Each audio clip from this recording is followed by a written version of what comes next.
ABRHS, please do raise your hand so we can promote you. Go on.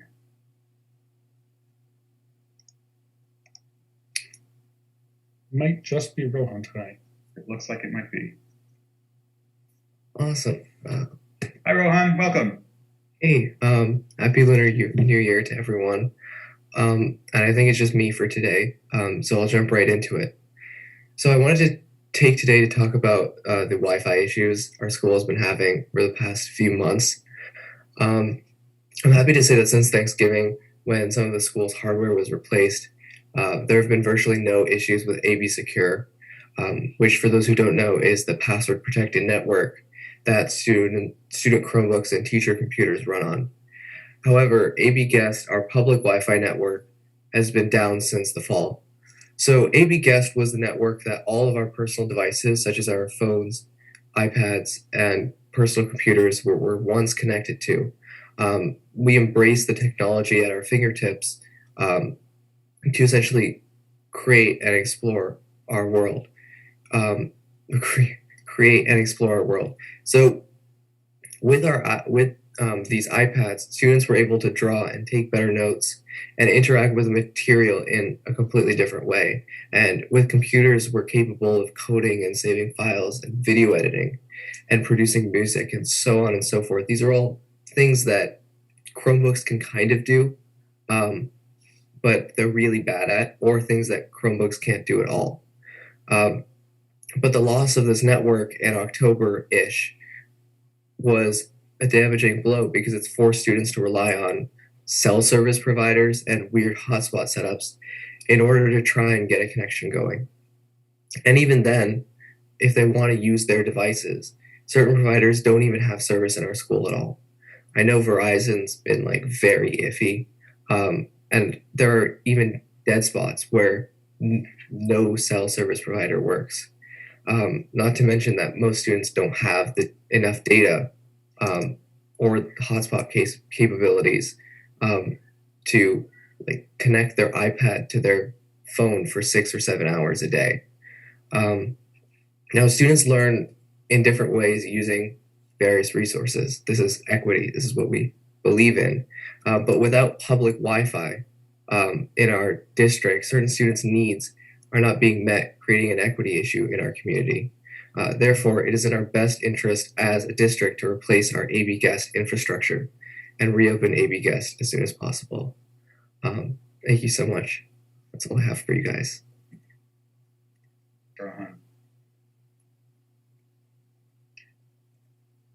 Okay. Next item is public participation. So per policy BEDH, members of the public may speak for up to 3 minutes on items not included in the agenda. Comments regarding items on the agenda should be made during that part of the meeting. That would include topics relating to our FY23 budget decisions, all-day K and potential staffing reductions, as well as comments related to the mascot renaming. Typically, the committee or the administration will not respond to comments during the public participation.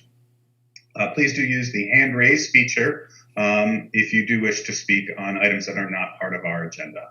Is there anyone in the public that would like to speak? Please raise your hand. All right, I see Carmine Sarno. You can unmute and make a comment.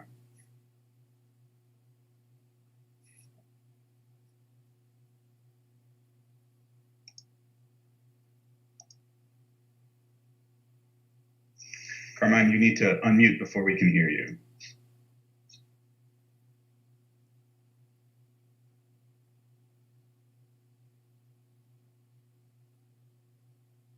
Just going to give you one more sec, find that unmute button.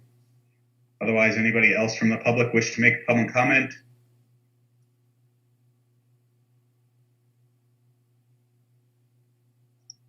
All right. Mr. Sarno, if you do wish to speak, please, and you're able to, please raise your hand again, and we can try and call on you at a later time. Any other members from the public? Not seeing any, we'll move on to the superintendent's update. Peter. All right, thank you, Adam. I'm just going to give a couple quick updates because I know we have a very long discussion ahead of us in terms of budget and a number of things to get to. I just want to remind you, we are in kind of the week and a half period where we're hosting the finalists for the Conant and Gates principal searches. We have 3 finalists over at the Gates Elementary School, and we hosted our family forum last night for that.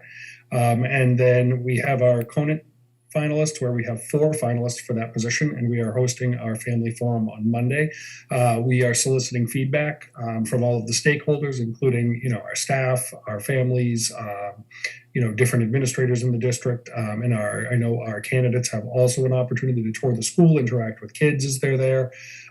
So we're really just looking forward to proceeding with that process. We are also going to be posting the junior high school soon, and we'll very soon have a status update regarding Douglas. I want to just meet with the Douglas staff before I do anything publicly with regard to kind of the status of that Douglas search. So that's kind of my next step with Douglas, and then we'll be able to update you shortly after that. The other update I have for you, I want to just briefly talk COVID. We are fortunate that our COVID numbers have shifted again to the positive this time. Right now, if the trend for this week holds steady for the rest of the week, we'll be back at a place where our average case count is around about the last week of November, first week of December, before Omicron hit the schools.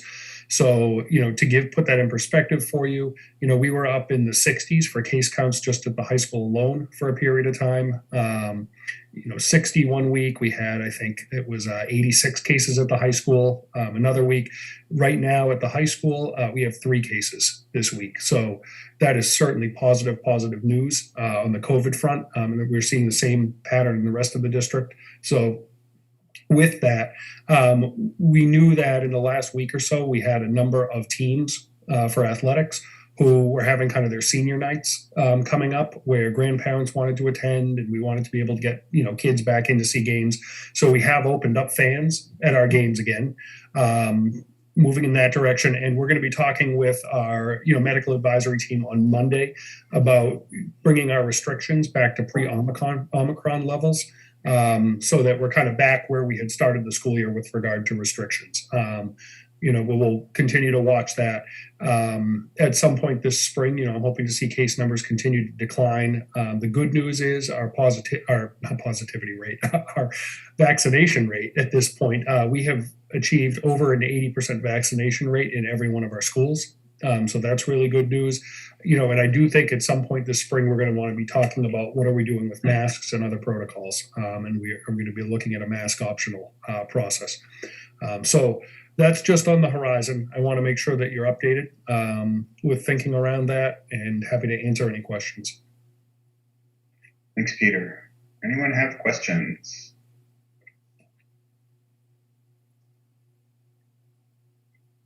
All right. Then let's move forward on to the budget topics. First will be our FY22 Q2 financial update. Me? All you. Okay, thanks. You have in your material, it's 3 reports. It's a 1-page overview, a 1-page revenue summary, and a multi-page expenditure summary. I'm going to be really quick. There was no memo sent out with it this time. We've been taking all our available time lately on the 23 budget, and there wasn't a significant net change from the first quarter. As you see, we're projecting now through the second quarter that at year end we'll have about $250,000 surplus versus $200,000 at Q1. The caveat works both ways. It's only through 2 quarters, and it's only through 2 quarters. So we could be either way. John will be saying, well, what's the range? And it's would be even tough to quantify the range. But I can tell you a few things. That Medicaid reimbursement was a very positive, pleasant surprise to get a significant reimbursement because of changes in reimbursement rules affected by the COVID pandemic. So for those For those here, you know who you are, who've been working on elected officials to right the wrong that none of the COVID money has made its way to Acton Boxborough. This is one that was really not expected, but very much appreciated. And as a result of that positive news, I have reduced the investment earnings projection to a paltry $49,000, which is significantly less than the $265,000 we budgeted, but it's in line with actual 6 months interest income. You probably are reading that rates will go up and deposit rates will lag. Debt rates going up, we may do better than that, but I took the opportunity for an unplanned revenue increase to bring the investment earnings number down to a more reasonable, in light of what's happening, number. That's what's happening with revenues at this point.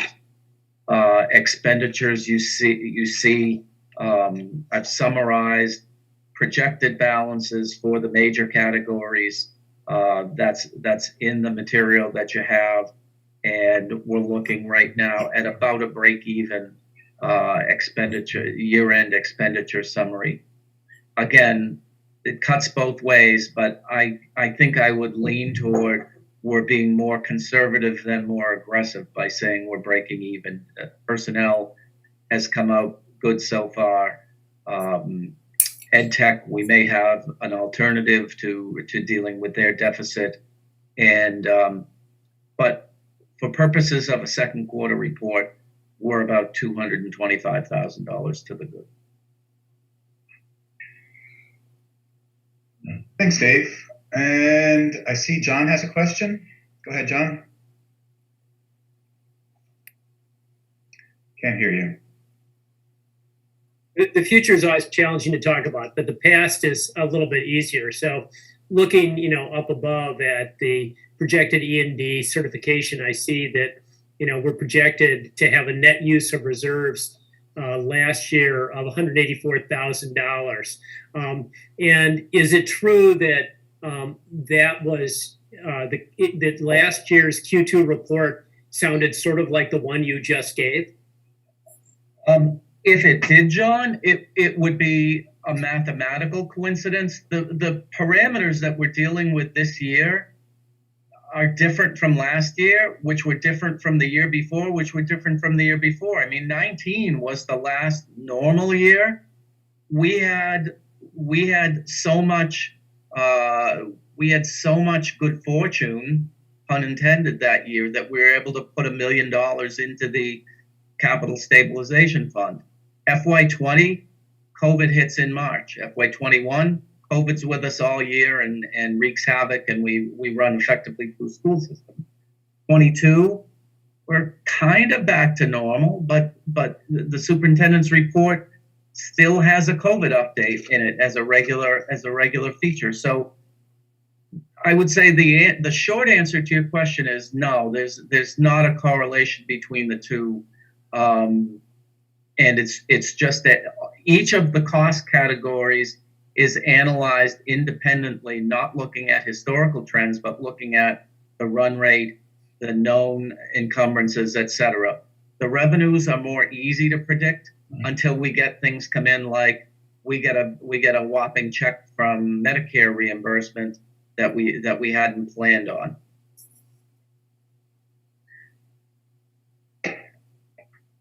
Any other questions on the FY22 Q2 financial update? None. Excellent. Thank you, Dave. All right, we're going to move on to the FY23 Superintendent's recommended budget presentation. I think, Peter, we said we wanted to start first with the ALG update from this morning. Is that right? Yeah, that's correct, Adam. We want to, we just had ALG this morning, and we thought it would be beneficial for everyone to kind of hear the status of that, and then we'll launch into our budget work. All right. John, do you have an update, or Kira, for us? Yes, I have an update, and then after I'm done, I hope that Kira will add her perspective, and Peter and Marie can also chime in. And Adam was lurking in the background. And I think that, Peter and Adam decided that this should be first because, the tone of this discussion, is highly relevant to, what comes next in our budget process. So the report actually is that the ALG met this morning. Kira and myself represented the school committee and continued our discussion of the $1.7 million deficit in the ALG plan, which incorporates an Acton assessment for FY23 of $70.5 million, a 4.36% increase. There have been no updates to the revenue estimates. If no additional revenues are identified, the budgets will need to be modified to reach the net zero of the ALG plan, which signifies budget consensus between the Acton Select Board, Finance Committee, and School Committee. Peter reported that he was in the process of updating the school's use of ARPA funds committed by the Select Board in October. The plan will not use ARPA funds in FY22. They will be applied to FY23 and FY24. The Select Board is open to a discussion of providing some of the unallocated funds to support the district in years beyond FY23. I made my usual pitch to discuss the planned net use of reserves rather than focus on budgetary use of reserves. The desire of the town and finance committee to incorporate the reality that our net use of reserves has historically been wildly different than our budgeted use into our ALG discussion remains low. So the discussion continues to be what's going in the budget, not what are we really going to use. With a focus on budgeted reserves rather than actual use, there is limited ability to close the $1.7 billion gap by increasing budgeted reserves. To be perfectly clear, there is no consensus in ALG on how to close the $1.7 million gap. And even with additional reserve use, there will need to be significant reductions in the town and school budgets to balance our revenues with our expenses. And I remarked, that the schools understand that we recognize the need to make some progress in reducing our budget prior to the next ALG meeting on the 18th of February, which is the day after we have the budget workshop. Thanks, John. Kira, do you have anything you want to add?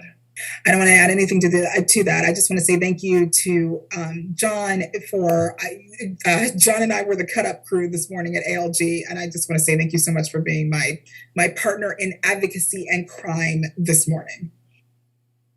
Thank you.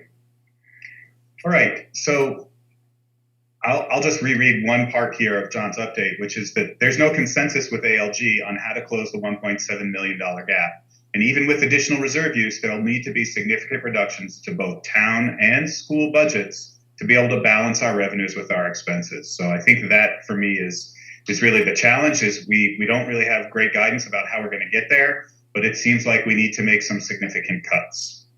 And I will, with that, hand it over to Peter, unless Kira, you have another comment you'd like to make. I just want to say that what I've heard is that historically there has been this kind of split where there's where the schools do 2/3 of a gap and then the town does 1/3 of the gap. And so that's something that we should talk about, whether or not we want to take up 2/3 of $1.7 million, whatever the gap is at this point in the LG budget, and what the consequences of taking on that responsibility would be.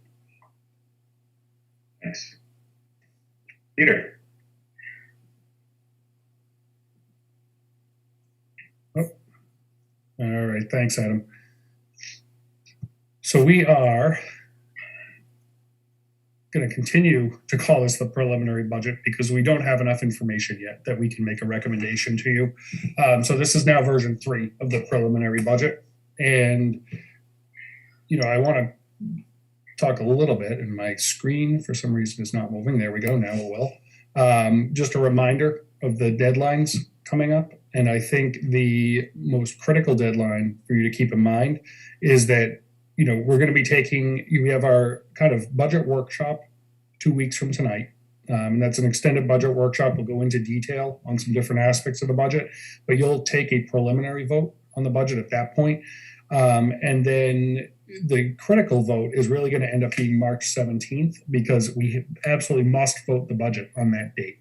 And that's the final budget vote because it is being driven this year by Boxborough, which has the first of the town meetings. And we have to have our budget to them 45 days before the earliest town meeting. So keep that in mind.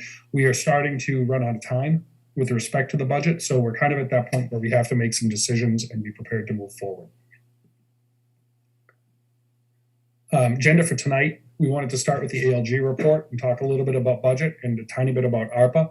I'm going to elaborate a little bit on ARPA as we start off here because one of the commitments I made at ALG was that we would be bringing an ARPA budget to you tonight for some feedback and possible revision. So we'll talk about that first. And then we're going to get into our budget discussion, and I'll talk about an overview and recap of the budget discussion, some updates from the last meeting and the impact that those updates have on the budget. And then we want to really just have a school committee discussion for a good chunk of the time. We want to talk about direction and decisions around add backs that we might want to put back in the budget, any additions that might be coming with regard to all-day K, the overall budget target, what's the number that we need to get to as an administration, and what type of possible reserve usage is the committee thinking about between E&D and capital stabilization to be able to help balance the budget. And the important note here, and the first two we're kind of putting to you as a committee. The last one then falls to us as administration, which is what is the budget target minus the level of reserve use that you're comfortable using is what we need to further reduce out of our budget to make this balance. So just keep that in mind because that's the heavy part of the discussion we have to be at tonight. So the questions, again, what is the targeted budget? Target. You can tell I was writing this when I was a little tired. How does that align with the AB assessments at Acton and Boxborough and their respective budgets? What is the decision on the elementary special education teacher, the DEI director, and the all-day K tuition plan? Which ARPA plan should we present to Acton? We're going to show you a few different options. And what additional reserves between E&D and capital stabilization are we willing to use? So those are the questions that we have for you. And this slide's going to come back at the end.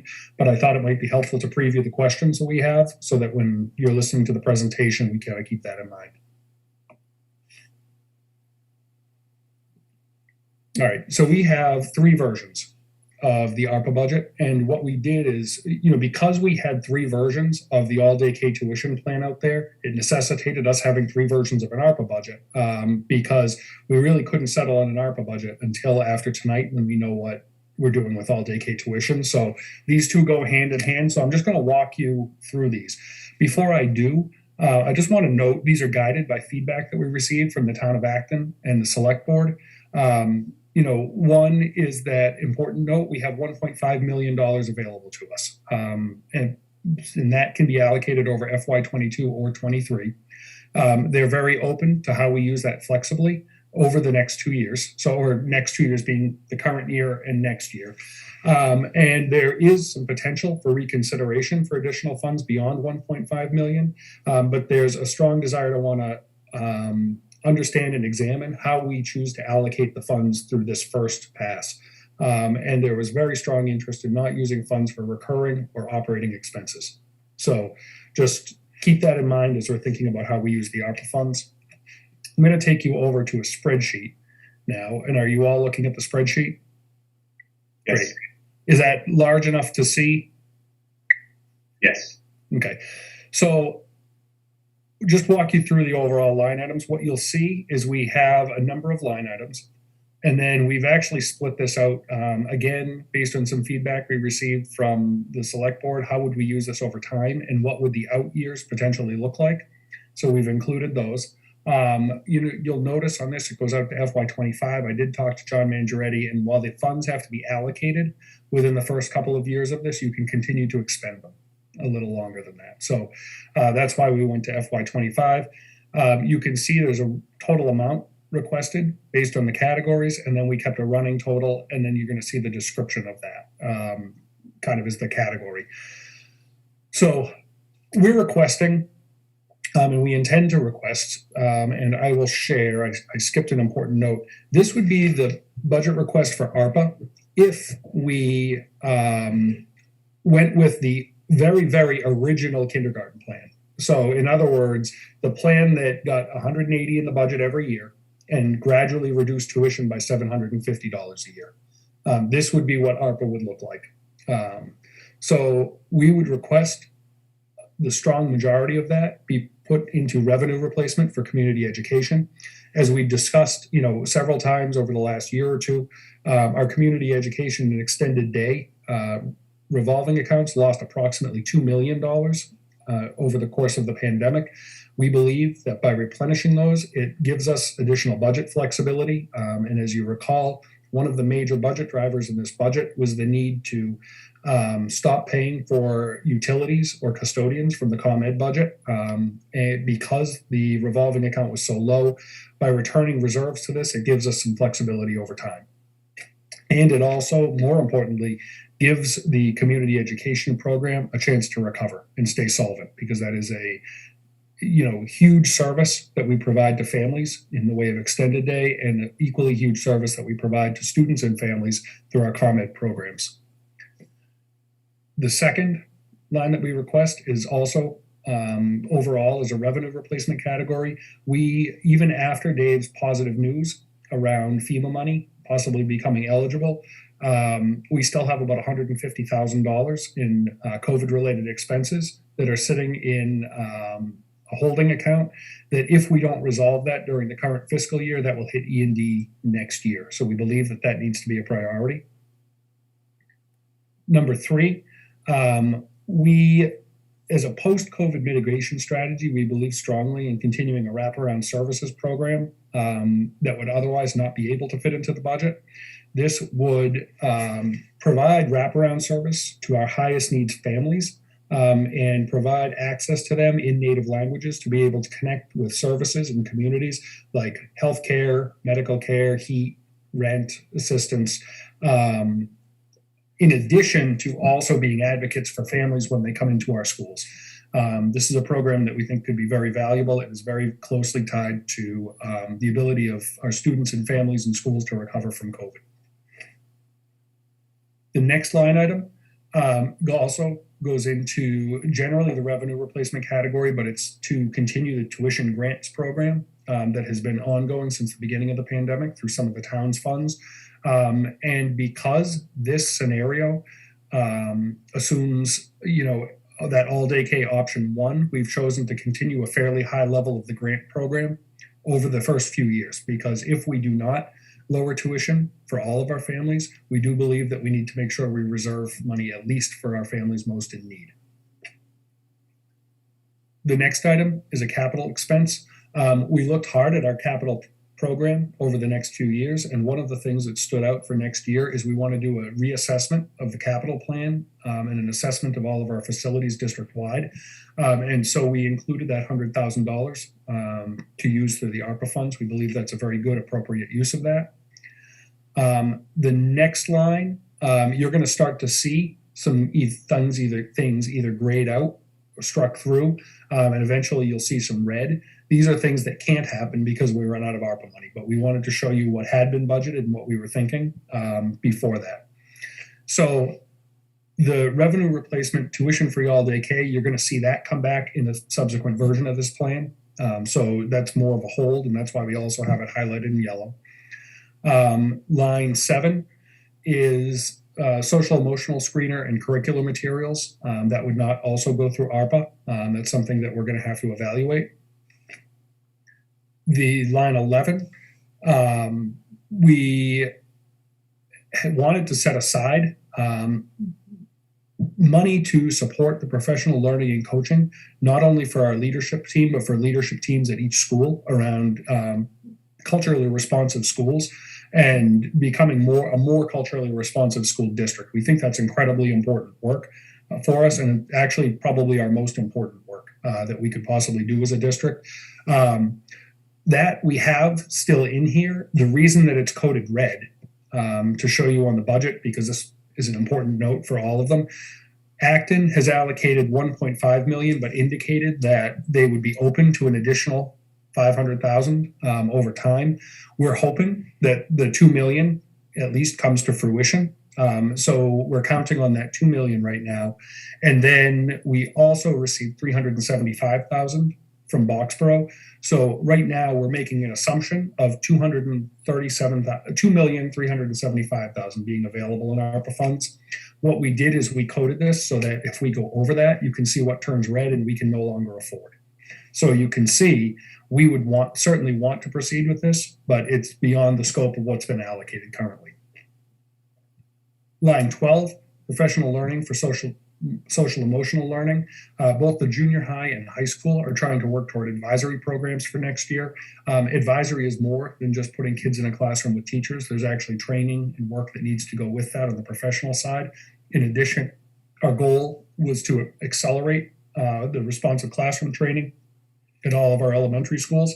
That would have been a number that we held in here, but we took that out of the budget just simply because we knew there wouldn't be sufficient funds available. We also, at line 10, we're looking at a district-wide telephone system upgrade. This is something Blanchard needs imminently. Their phone system has continued to fail over the last few years.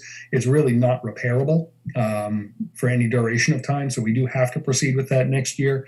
That's the $46,000 on the following line, but we also know that we want that to integrate with the new building and then be able to use the new building as the infrastructure to build out the rest of the district telephone system. I think I've spoke to you about this before, but we are on old copper telephone lines that don't have current compliance. We do want to upgrade to the IP phone system. We know that because both towns expressed an interest in capital projects, we included that here. We also would love to have a subsequent conversation with Boxborough in addition to the allocation about possibly thinking about upgrades to the Hager well. The district pays about 3/4 of all Hager well expenses for the public water supply there. That needed some significant work this year. We believe, through JD and his team that, if some additional money could be expended to do some permanent upgrades to the well, we might actually reduce the district's future liability as well as some to the town of Boxborough. So that's overall what we were thinking of in this budget. We believe it's consistent with some of the goals that the two towns gave us feedback around and some of the acceptable uses that the towns saw. Was it helpful if I go through all three versions of the budget and kind of what's different? I'm not going to walk through every line of every budget, but I'll go through what's different from budget to budget first, and then we can come back. I'm going to go to option 2 now. All right. And this was tied to the option 2 of the ARPA, of the all-day kindergarten proposal. So this was the $1,800 a year reduction, or the $1,800 a year tuition for 3 years. So this was still an improvement over what the school committee's current plan is, but it did not go all the way in year 1 to reducing tuition to 0. So essentially, I'm going to point out first that this top line will need to be revisited because you run out of money too soon in this plan. So what that means is if we proceed with this plan, we would need to reduce the amount that we're replenishing the ComEd reserves, which does limit some of our future budget flexibility. So hold on line 1 for right now. We've left that the same, but no, it would need to get reconsidered. Line 2 is essentially the same. Line 3 is essentially the same. Line 4 is now different, and we've reduced the tuition grants, thinking that we would only really be looking at extended day and possibly some all-day kindergarten.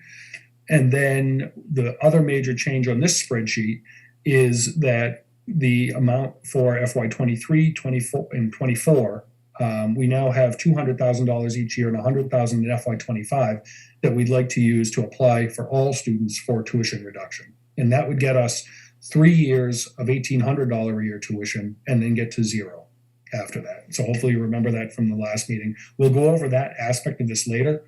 What I do want you to note is that the line where this turns red moves up sooner than in the previous slide, right? We run out of money faster because we're expending more money. That's okay. I'm not saying that that's necessarily a bad thing. I'm just saying that's the impact of this.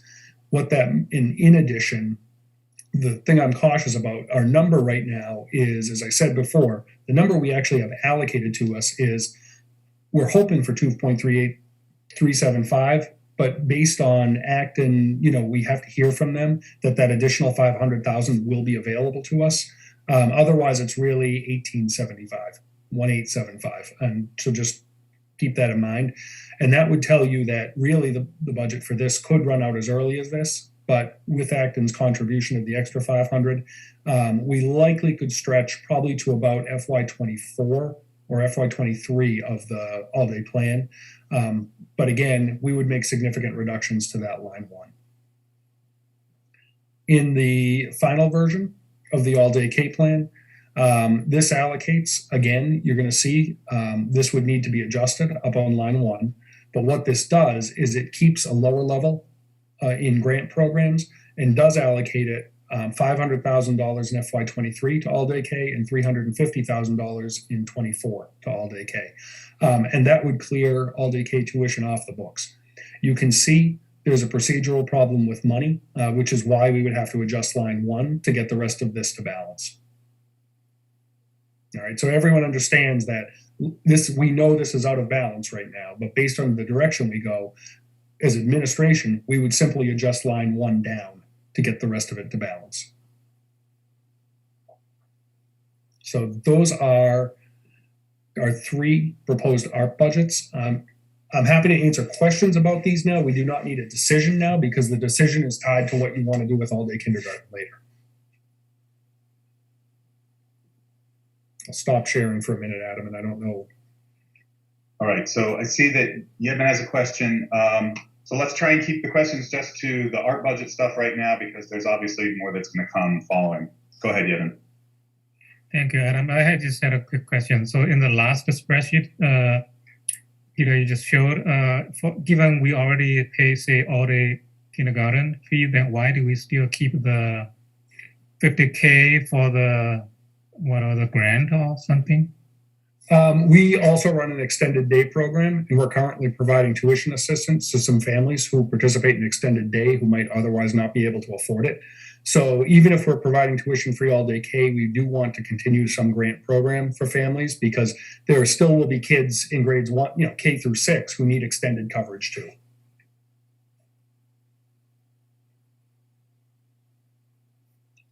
All right, Peter, shall we move on? Sure.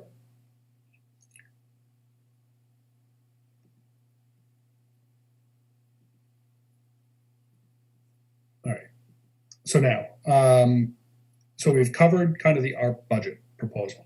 What we want to do now is just give you an overview of the budget and make sure we're all on the same page with regard to where our budget currently stands. So again, this is not every budget slide, but we do want to talk in detail and make sure we're all on the same page about what we're talking about.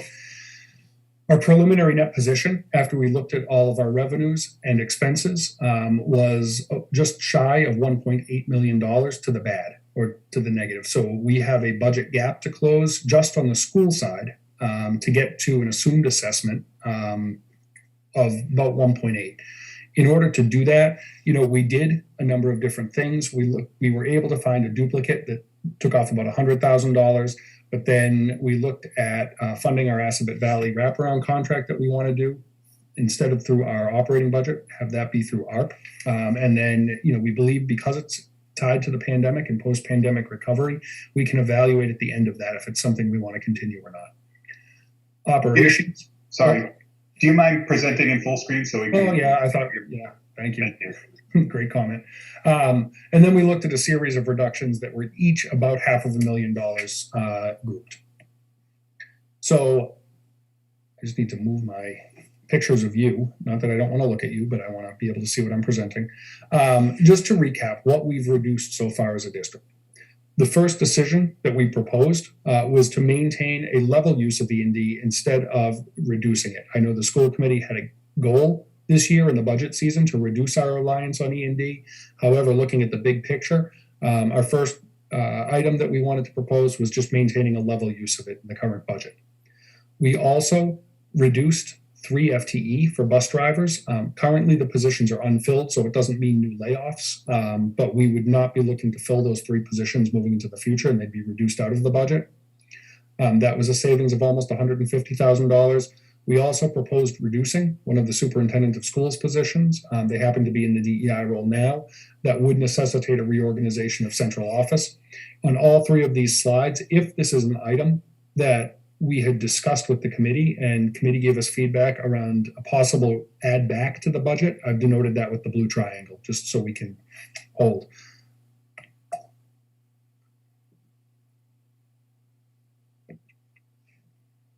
Yep. There we go.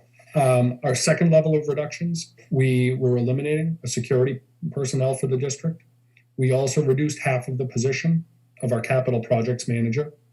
We were reducing 2 part-time high school clerical supports. There is some attrition there, so there's an opportunity to reduce that without laying off individuals. 3 FTE high school teaching positions were reduced in this budget. We have some declining enrollment, and we'll talk about enrollment and kind of how we're reacting to that in a few slides here. But we did have some declining enrollment, and as we always do, if we have declining enrollment, we look for opportunities to save the district money and still provide a high quality of education. We do believe that those will be able to be done through attrition, so that's also some good news. We also proposed eliminating 1 elementary special educator, and then if you recall, we also are just reclassifying 1, so instead of operating budget, it's through the grant, but the reduction that we proposed is actually only 1. And then in terms of level 3, we were also going to reduce one of our operations grounds personnel. We had proposed pausing the reduction of all-day K tuition, and we also proposed a reduction of about 15% of our allocation to elementary classroom assistants. And those were our 3 levels of reductions that we did. All in all, we knew that we had to add, in order to meet regulatory time, we had to add an EL teacher. We really, as a leadership team, felt incredibly strong that we needed to add additional time for special education coordination, particularly in schools with programs that have high need students.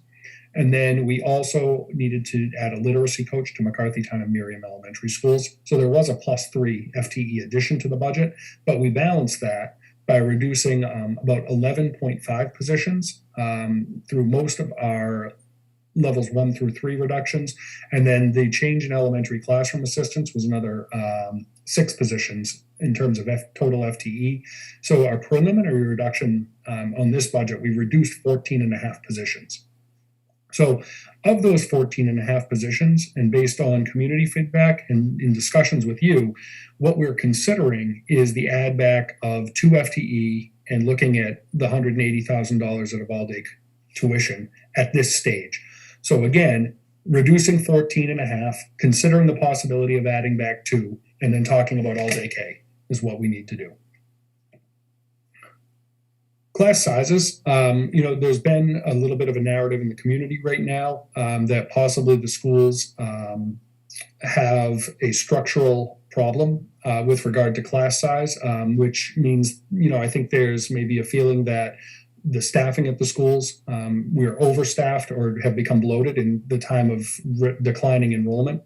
There's no doubt we have declining enrollment, but if you recall over the last few years, almost every year, we've come to you and we've reduced an elementary classroom based on the enrollment declines at the district level.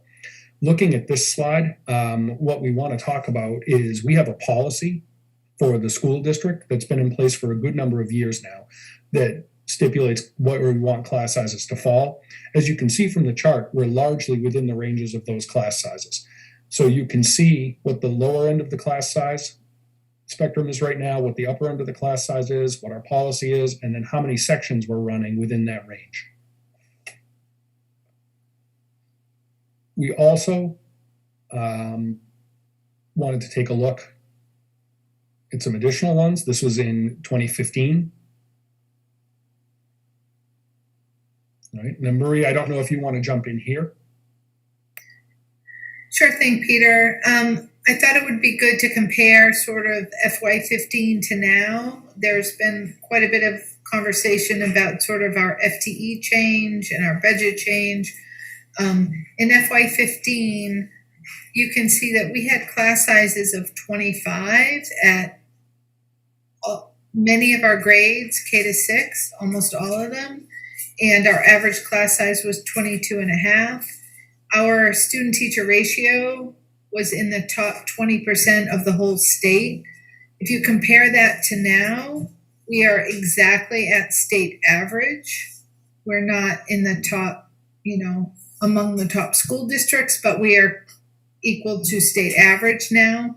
But we were one of the highest class. Oh, Marie, we lost you.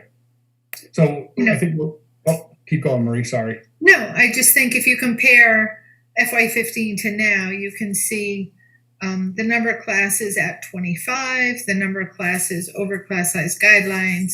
We've just tried to get sort of to state average. So one of the things I did back in 2015, the district and towns worked together and developed a comparable communities report where they identified 20 communities, one of which was AB, that they believed to be comparable in demographics, wealth, and a variety of factors. So I took a look at kind of the number of teachers per 100 students that the district has as a comparison across all of these districts. This is directly off DESE's website in their district comparison tool they call DART. Anyone can find it and go look at this. But I pulled up all 11 comparable communities. Of those 11, of the 20 communities, 11 communities have a greater number of teachers per 100 students than Acton Boxborough. 7 have fewer teachers per 100 students than Acton Boxborough. And 1, Winchester, has the same number of teachers that we do. So, our goal, it hasn't been an accident that we've reduced class size over the years. It's actually been very intentional because our class size was simply outside of our guidelines and too high and not consistent with our region or our state. So, that's something that we want to think about. And I don't think as a district, we have a goal to reach the bottom of this pack again. We want to, be comparable. We want to maintain appropriate class sizes for our students. With the reductions, we reached a preliminary assessment and budget increase. The budget increase was 3.69%, which is roughly $3.7 million. And the assessment to Acton was 4.36 and Boxborough was 5.8. So that's where we reached today. Adam, I do see some committee hands up. I don't know if you want to pause at some point or you want me to keep going. I just wanted to ask. Yeah. Sorry, we saw the slide for 2015, but I didn't see any numbers for today, Marie, that you were, when you were talking about that. Was there supposed to be another slide put up? There was a slide right before it. Let me see if I can pull that up. Something is, I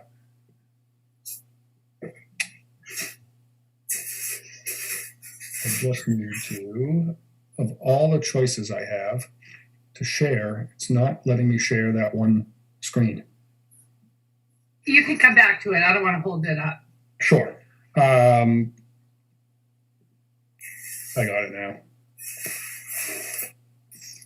Okay, so this is current class size ranges between 17 and 20 at the top. And then you can see if I go to the next slide,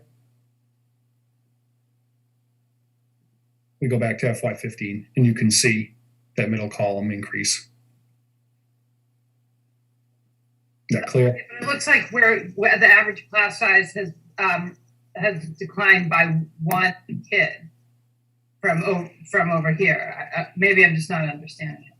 I don't want to take up time. So you're correct, Ginny. The average class size went down by 1, but the number of classes over guidelines went from, I think it's 13 to 46, which we went from top 20% to state average between 15 and 22, which, we were trying to improve our class size as compared to the rest of the state.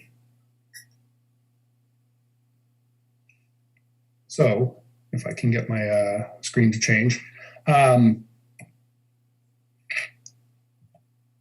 The computer, it does not want to present correctly tonight, so I apologize for that.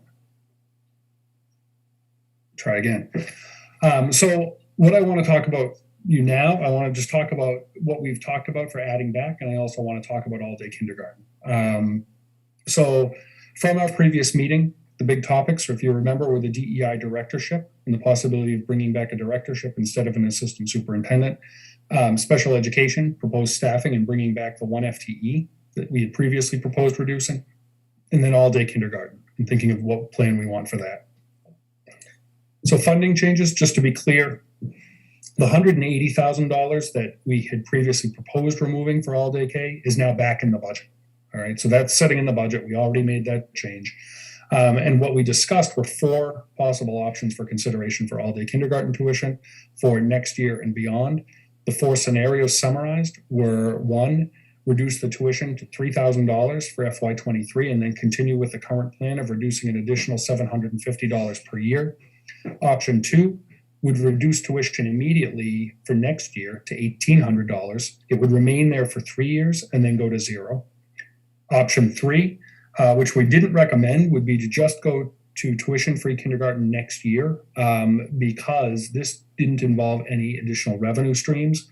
So this literally became a 100% impact on the budget. We did not recommend that, but in 4, we did recommend that for consideration because it got to all-day tuition-free kindergarten next year and used a combination of ARP funds to be able to do that over time. So just if you recall, this is just the visual of that. This was option 1, the current plan, and you can see in red the trajectory of tuitions over time. Option 2, again, the trajectory of tuitions over time, and here's what you can see. We would continue to have to increase the budget by $180,000 each year. And then in addition, we would fund the difference of tuition payments through ARP for the first 3 years of that. Scenario 3, as I said, this would just be a $900,000 budget impact immediately, but it would certainly pay for tuition-free all-day K. And scenario 4, if the computer changes, oh, it did, but there we go. Scenario 4, reduce tuition to 0 immediately, called for a stronger budget increase in year 1, and then to defray the cost through ARP over time. 2 of the years, we would fund through ARP requests, and then the FY25, we would switch over to E&D for that year. So that is, in a nutshell, what we were talking about. We knew that in addition to the $180,000 that we already put back in the budget, that would require reductions, and another reduction to the budget of about $220,000. So the impact of adding these things back into the budget, 1, just to summarize what we're talking about, this does not include the use of ARPA money that we would need to use or any other reserves. So this is purely a budgetary decision at this point. The add backs that we're talking about would be to bring back the elementary special education teacher, a directorship for DEI. We already included the tuition reduction, but that's part of the budget numbers that we're talking about here, the $180,000. Again, it's in the budget, but we put it here because it's part of the thinking. And then all-day K Plan 4, as was requested by the committee last time. The additional budget reductions that we would make to make that happen, we would end up eliminating the budget offset we had planned for ComEd utilities and custodians. Remember we were kind of reducing the reliance on ComEd as a source of revenue, but we would need to go back and continue to use that under this plan. We would also reduce we have a couple of budgeted out-of-district tuitions in a contingency for next year because we are tracking a few students district-wide that we are concerned, maybe on a trajectory for out-of-district placements. And so we've been holding that number of out-of-district tuitions in the budget just to make sure we had the money to cover it. If we reduce one of those and the student ends up going out-of-district, it would mean that we would have to backfill the circuit breaker funds. We reduced the athletics request for new uniforms. If you recall, these were tied to the mascot and renaming and then being able to make that change. That would need to come out of the budget. And then we also further reduced classroom assistance by 15%, another 15%, which is about $180,000. So those are the shifts in the budget that we made that brought back those 3 items and was able to fund the all-day K plan 4. And that's where we stand now. This is a little fuzzy because this was a late addition. Dave has been doing some work around Chapter 70 and looking at possible impact of kind of how SOA could play out over time. So I'm going to turn it over to Dave and let him present a couple of slides to you talking about kind of the future of Chapter 70 funding. Thank you. And it is not going to be a detailed presentation. It's just some musings here that there's a possibility that SOA, and I'm not even going to go into the details of what that means, but it could benefit us sooner than we thought in the last couple of years. And I'm just going to walk you through a comparison of last year's versus this year's Chapter 70 money. It's foundation budget is the key. That's what drives Chapter 70 aid. And foundation budget is a factor of what's in your foundation enrollment. So we lost 73 students in the calculation of the foundation budget between 22 and 23, 1.4%. The percentage is important, but 73 student decline. The foundation budget is the rates that are developed and inherent in the foundation budget times the number of students. And this was very surprising to me to learn last week when the numbers came out that our foundation budget was up almost 6%, $3.3 million in foundation budget increase. That has nothing to do with our budget. It's the minimum required to provide an adequate education under the Chapter 70 law. And it, as I said, Chapter 70 aid flows from it. So let's move on. Foundation budget's up $3.3 million. The required contribution by Acton and Boxborough toward the district's foundation budget went up by 3.5% or $1.6 million. So all other things, if you're what's called a foundation district, whatever your foundation budget is, less your required contribution is your foundation aid.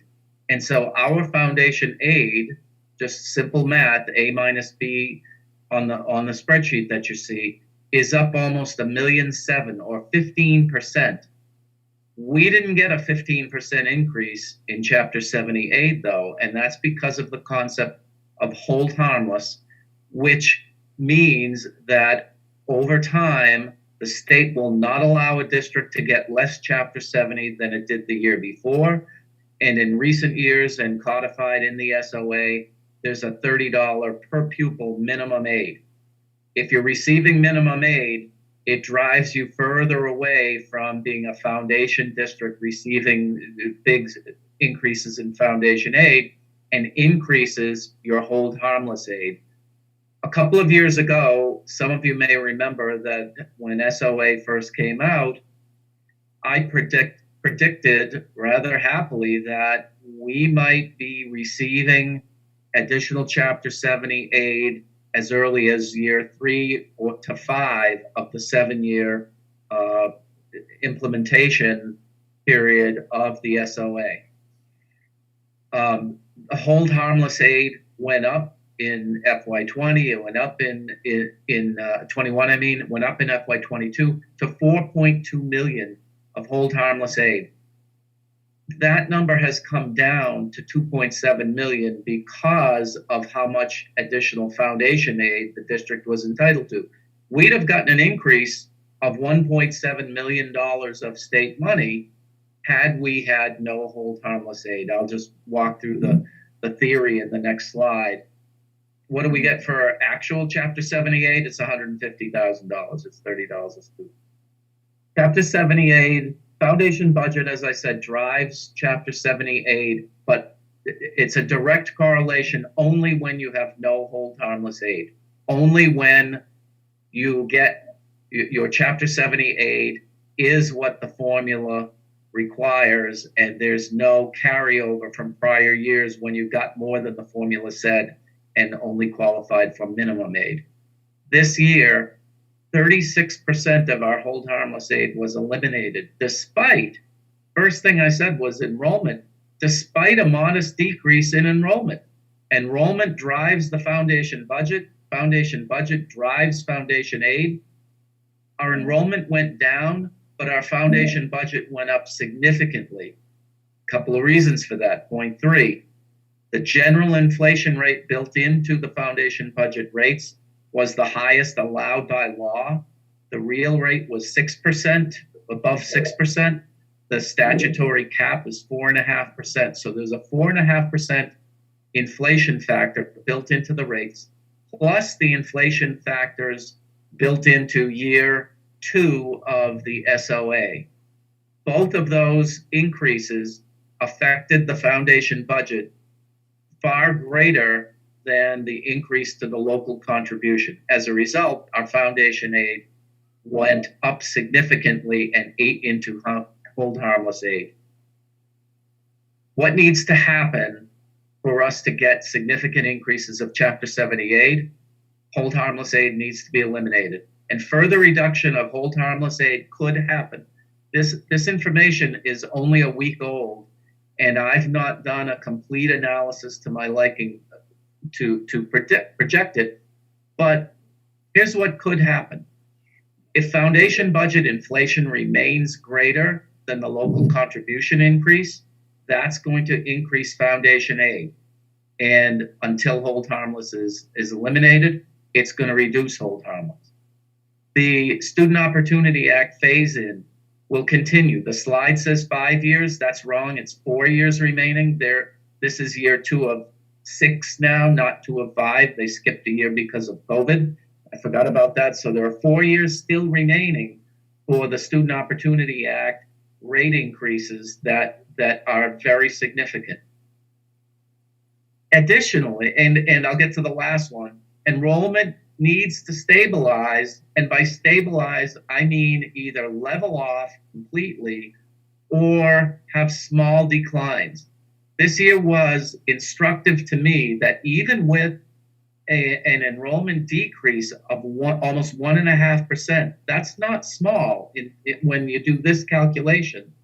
We still had a significant increase in our foundation budget. So if enrollment stabilizes as defined as level to a small decline, it could be a benefit to us. And lastly, when hold harmless aid is gone, then by eliminating all-day K tuition, those students would count as one FTE each in the calculation of foundation budget. Right now, they count as a half student. In the foundation budget for FY23 for the district, the half-time students were valued at $1.4 million for purposes of the foundation budget. So that number that we talked about, the foundation budget of $61.1 million, includes $1.4 million of half-time kindergarten students. Well, if we had no tuition, they would count as 1.0, and that would be another $1.4 million in the foundation budget. We're $2.7 million in hold harmless still.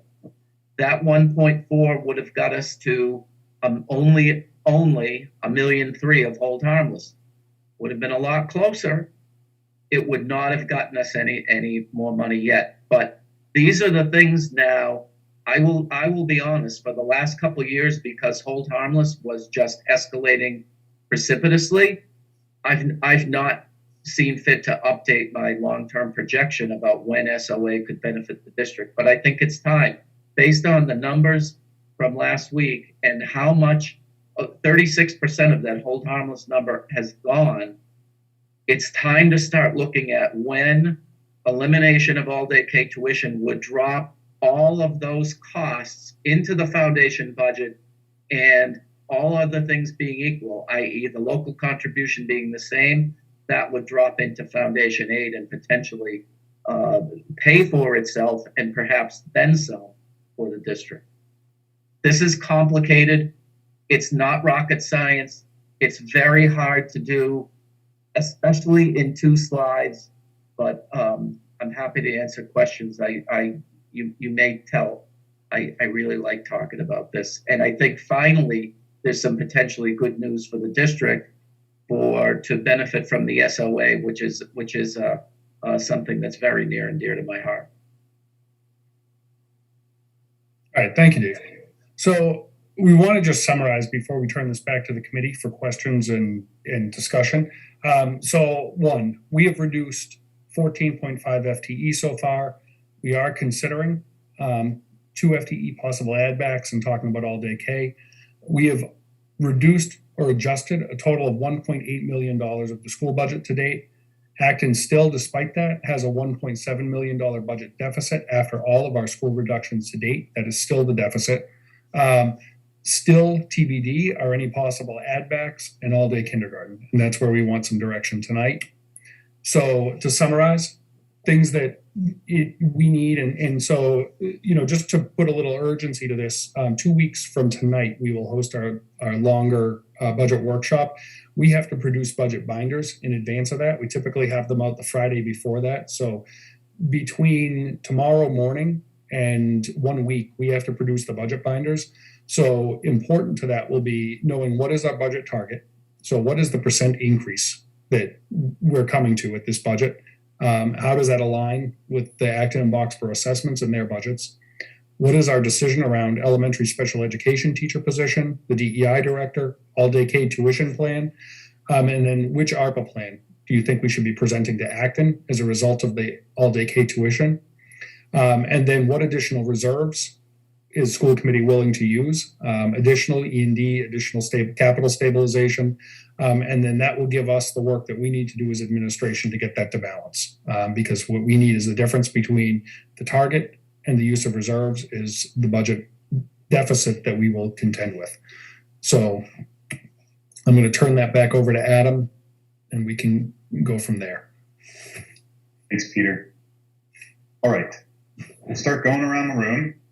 Tessa, you are first. Sweet. Peter, I'm hoping you can just clarify because, we received a bucket load of emails, and I was wondering if you could just clarify for the committee what we're talking about when we say reduce assistance, because I think there's a lot of confusion for people who are not in education or who are not really familiar with what goes on in schools. We're not talking about special education assistance. We're not talking about reducing assistance at every single grade. And I just was hoping you could clarify when we talk about that 15% reduction, what we're talking about.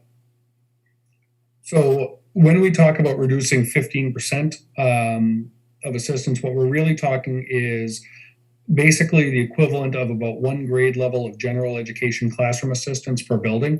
We're hesitant to speak to it that way because I think our goal too would be to provide principals the flexibility to then determine with their teachers how whatever remaining assistant hours are used in the building. So that's why we've gone with 15%, but it roughly equates to the equivalent of a grade level worth of classroom assistance. So, we had already, in the initial round of balancing the budget, proposed 1 reduction of that. And what we're coming back to is the possibility of reducing a second round of that, so possibly 2 grade levels worth of assistance. And so just for additional clarification, all the elementary schools currently are provided through the district, and because we do not allow PTOs to pay for staffing anymore, everyone has the same number of regular education assistants, although it may be allocated differently within schools at the principal's discretion, correct? Correct. That is correct. Each school has the same allocation across the district. Okay, so, and then one further question is just that, because I just want to make sure people understand, because we received emails that were really heavily targeted from one school in particular, and I just want to make it clear that all of the schools have they may have different structures within their school, but the district pays for the same amount of assistance at every single elementary. We do. Okay, I just wanted to make sure. Well, excuse me. Let's be clear about it. It's not the same. Based on their population. It's based on the number of classrooms in that building. Yes. Sure, but that's what I meant. Like the way the district allocation goes is we allocated, I believe, 12 hours per classroom per school, and right now we have them at every grade level. We provide that amount at every grade level. despite how principals may allocate it, right? Yes. Okay. I just wanted to make sure that was clear before we started the discussion. So I won't say anything else. Thanks. John. In terms of the, where we started off tonight, I just don't see any way in which we can continue to discuss a budget that increases the deficit. And in point of fact, I think we would do Peter and the administration a disservice, if we left tonight not providing direction in how we might start to begin to work at the deficit. So, when I see a slide at the end that says add backs, it's like, no, that's not where we need to go. We need some subtractions. Having said that, the other thing that I would remind people is, that it's the objective of the committee and the administration to serve 5,500 students, not 300 kindergartners, not 800 eighth graders, but to provide a good and appropriate education for each of 5,500 students. So while, it's great that people have strongly advocated for various groups, this budget, needs to reflect an appropriate distribution. And as a final, sort of high-level reminder, we vote a top-line budget. We, for example, expect that there are going to be a couple fewer teachers at the high school, but we don't know exactly who those are going to be and how that's going to work out. We provide a top-line budget. Joni Dean and Peter will work within the constraint of that budget in order to achieve that staffing level that's compliant with the budget. But it is not appropriate for us to try and dig into the details, nor is it helpful for us, to try and figure out, what the IT budget should be that will relieve the Wi-Fi problem that is clearly important to our students in the high school. That's, the activity of the administration. So, having said that, I'm very much focused on the top line and very much less interested in micromanaging, some of the bottom line. With respect to the kindergarten issue, I continue to believe that just from the perspective of in trying to balance, what we provide to each group, that, the original, reduction of tuition, is the best that we can do right now. It's not what anybody wants to do. I know that. But I think it's the best that we can do. And I, again, would focus people on the fact that in order to try and make it more equitable, we do have those tuition relief programs, which Peter mentioned, as he went through some of the line item detail. And then lastly, with respect to the use of reserves, I mentioned at the beginning that, my interest, is in the net use of reserves. I really don't care whether the budget has, 2,200,000 or whatever. I want the budget to have a reserve allocation, which will provide, Peter and the administration some flexibility. So if, heaven forbid, utility prices or diesel are up relative to our expectations, we don't immediately have a problem.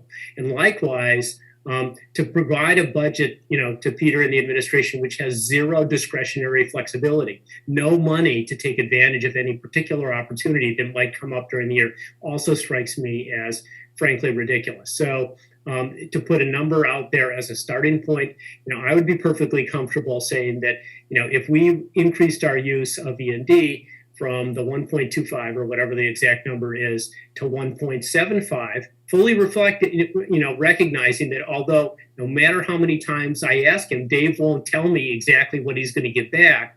I know he's going to give me back more than $20. And if I ask him, David, can you promise me you'll give me back $20? He's going to say yes. So, I think that that's, the one thing that we can do in a positive sense to move this. Now, different people, from the financial sustainability that are going to have some different feelings, but that's part of the discussion, I hope that we have in earnest. Thank you. Thanks, John. I just want to remind everybody that there was a slide that Peter put up that asked some questions of us. So I'll just read that one more time. What's the target budget percent increase, and how does that align with the assessments and the budgets for the two towns? What is our decision on special education teacher, DEI director, all-day K?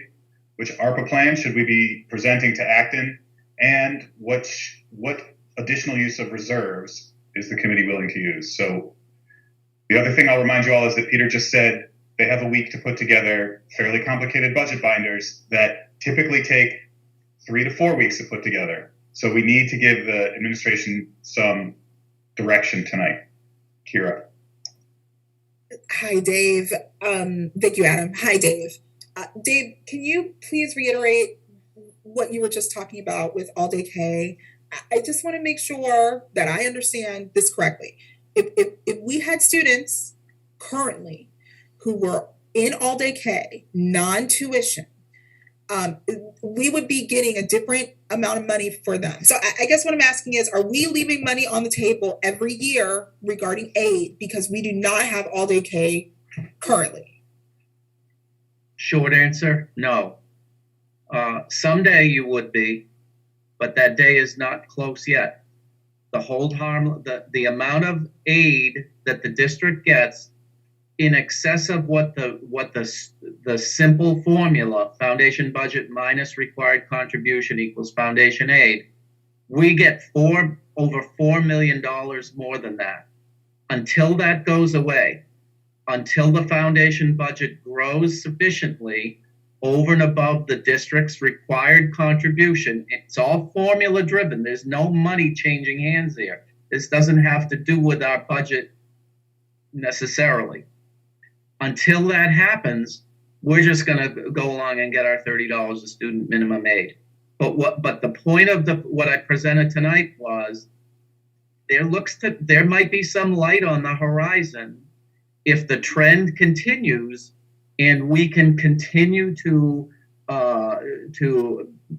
buy down, if you will, the hold harmless aid to a point where what's left in hold harmless aid equals or is less than the value of full day kindergarten in the foundation budget, then it's worthwhile to eliminate tuition, and the state will effectively contribute toward funding all day kindergarten through the foundation budget formula. Okay, all right. But the short answer, again, to reiterate, the short answer is you didn't leave anything on the table this year, because even though the numbers were good and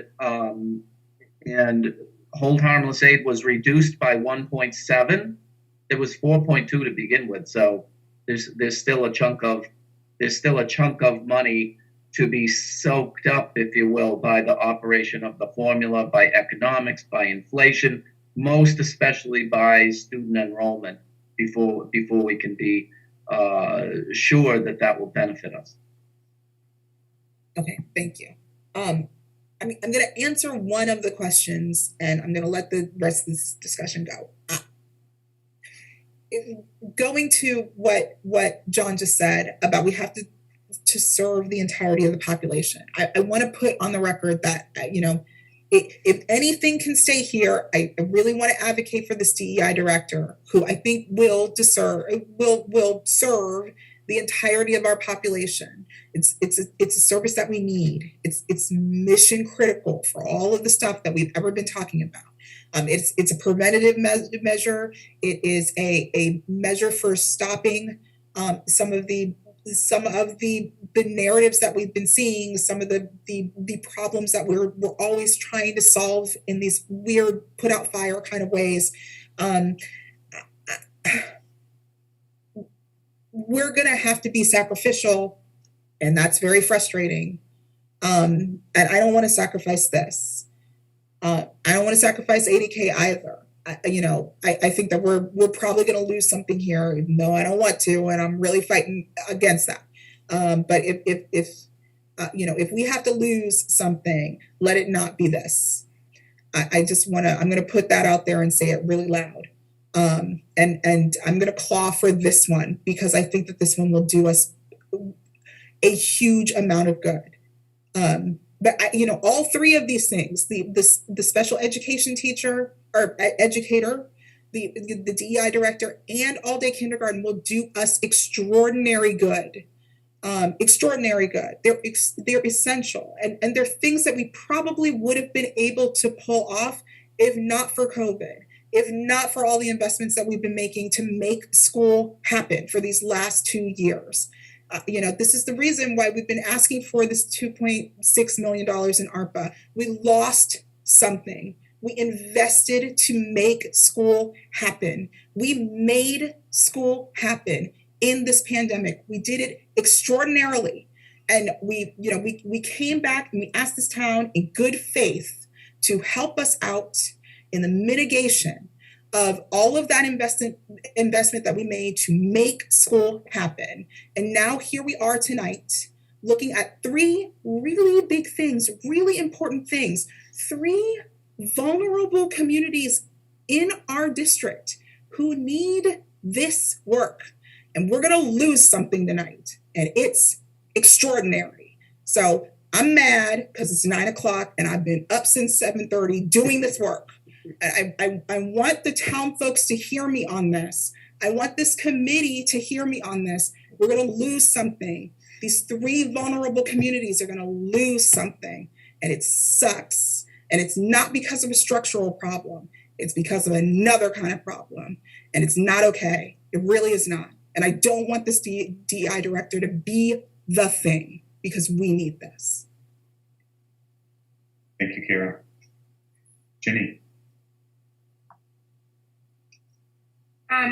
Thank you. I agree with Kira, and I've got to say that, it's tough to kind of have this presented as pitting 3 vulnerable communities against one another. What went unmentioned is, of course, the regular education classroom assistants. So I just want to reiterate what Tessa said and the information that Peter brought. I mean, all the emails that we've been getting, I think down to every last one, have been assuming that we're just gutting all classroom assistants or something in that direction, as opposed to a 15% reduction. And while I appreciate the classroom assistants, it's one of the reasons that I chose to send my daughters to Miriam way back when. And I think that, they're extremely valuable. All the emails that we received about, MTSS and how they're never going to be able to implement it without classroom assistants, I would say, the administration and building leadership teams need to ensure that the educators in the elementary schools can support, have the support they need to implement MTSS. So to me, I value the assistance. I get it. I get that everybody's stressed, but I don't think that, in terms of SPED, caseload does not equal workload. It's an extremely vulnerable population. All-day kindergarten is a fiscally responsible thing to do, because short money in saves long money out. And I'm just done waiting to do the right thing. It's still a burden on families at $1,800, and it drives the way that every single kindergartner in our district is taught. So that's what I'll say. And like Kira, I mean, those are things that I'm not willing to vote to sacrifice. So that's all I'll say. Tessa? I'm just going to agree wholeheartedly with Kira.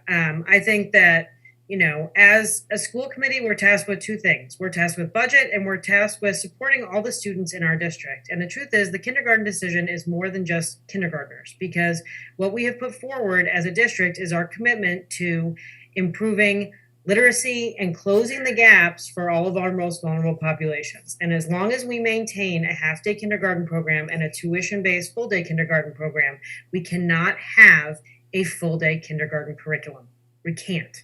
And a full-day kindergarten curriculum would be a huge chunk of continuing forward with our work to reduce the gaps in these vulnerable populations. It just would. We can't have a full-day kindergarten. We do not have a full-day kindergarten curriculum right now. There's no question that I agree 100% with what Kira said, and we're gonna have to make cuts. I want to remind everybody that 6th grade in almost every other town in our district, in our state, is in middle school. We're not talking about regular ed assistants in middle school. At the school where I work at, 5th grade is middle school. It only goes up to 4th grade. So these regular ed assistant positions, I'm not trying to be the bad guy. I work in a school. I am an assistant in a school, but a special ed assistant. And we're talking a minimum number of hours. Yes. Does it help to have people in the classroom who understand the needs of children in their care? Absolutely. But the number one job is the teacher. And as a parent of special ed students who have had to rely on regular ed assistants instead of being identified with special ed needs, this is a real problem. It's a real problem. And I think we haven't dealt with it. And we have been on our way to reducing this. And we're not getting rid of all special ed assistants all special ed assistants at all. We're not getting rid of all regular ed assistants. We're not talking about first grade. We're not talking about the full-time regular ed assistants that are in kindergarten classrooms. That is not what we're talking about. So I agree wholeheartedly. The DEI needs to stay. The DEI needs to stay, the kindergarten needs to stay, and the special ed teacher needs to stay. And I think that that's central to the vision and mission that we have laid out as a school committee, as the things that we are committed to. And I do not think, I understand it is a difficult budget year. And so I think that reducing what we put into capital and reducing, increasing what we take out of E&D and asking the towns for more ARPA funds is the right way to do this and to accomplish that. Thanks, Tessa. Nora.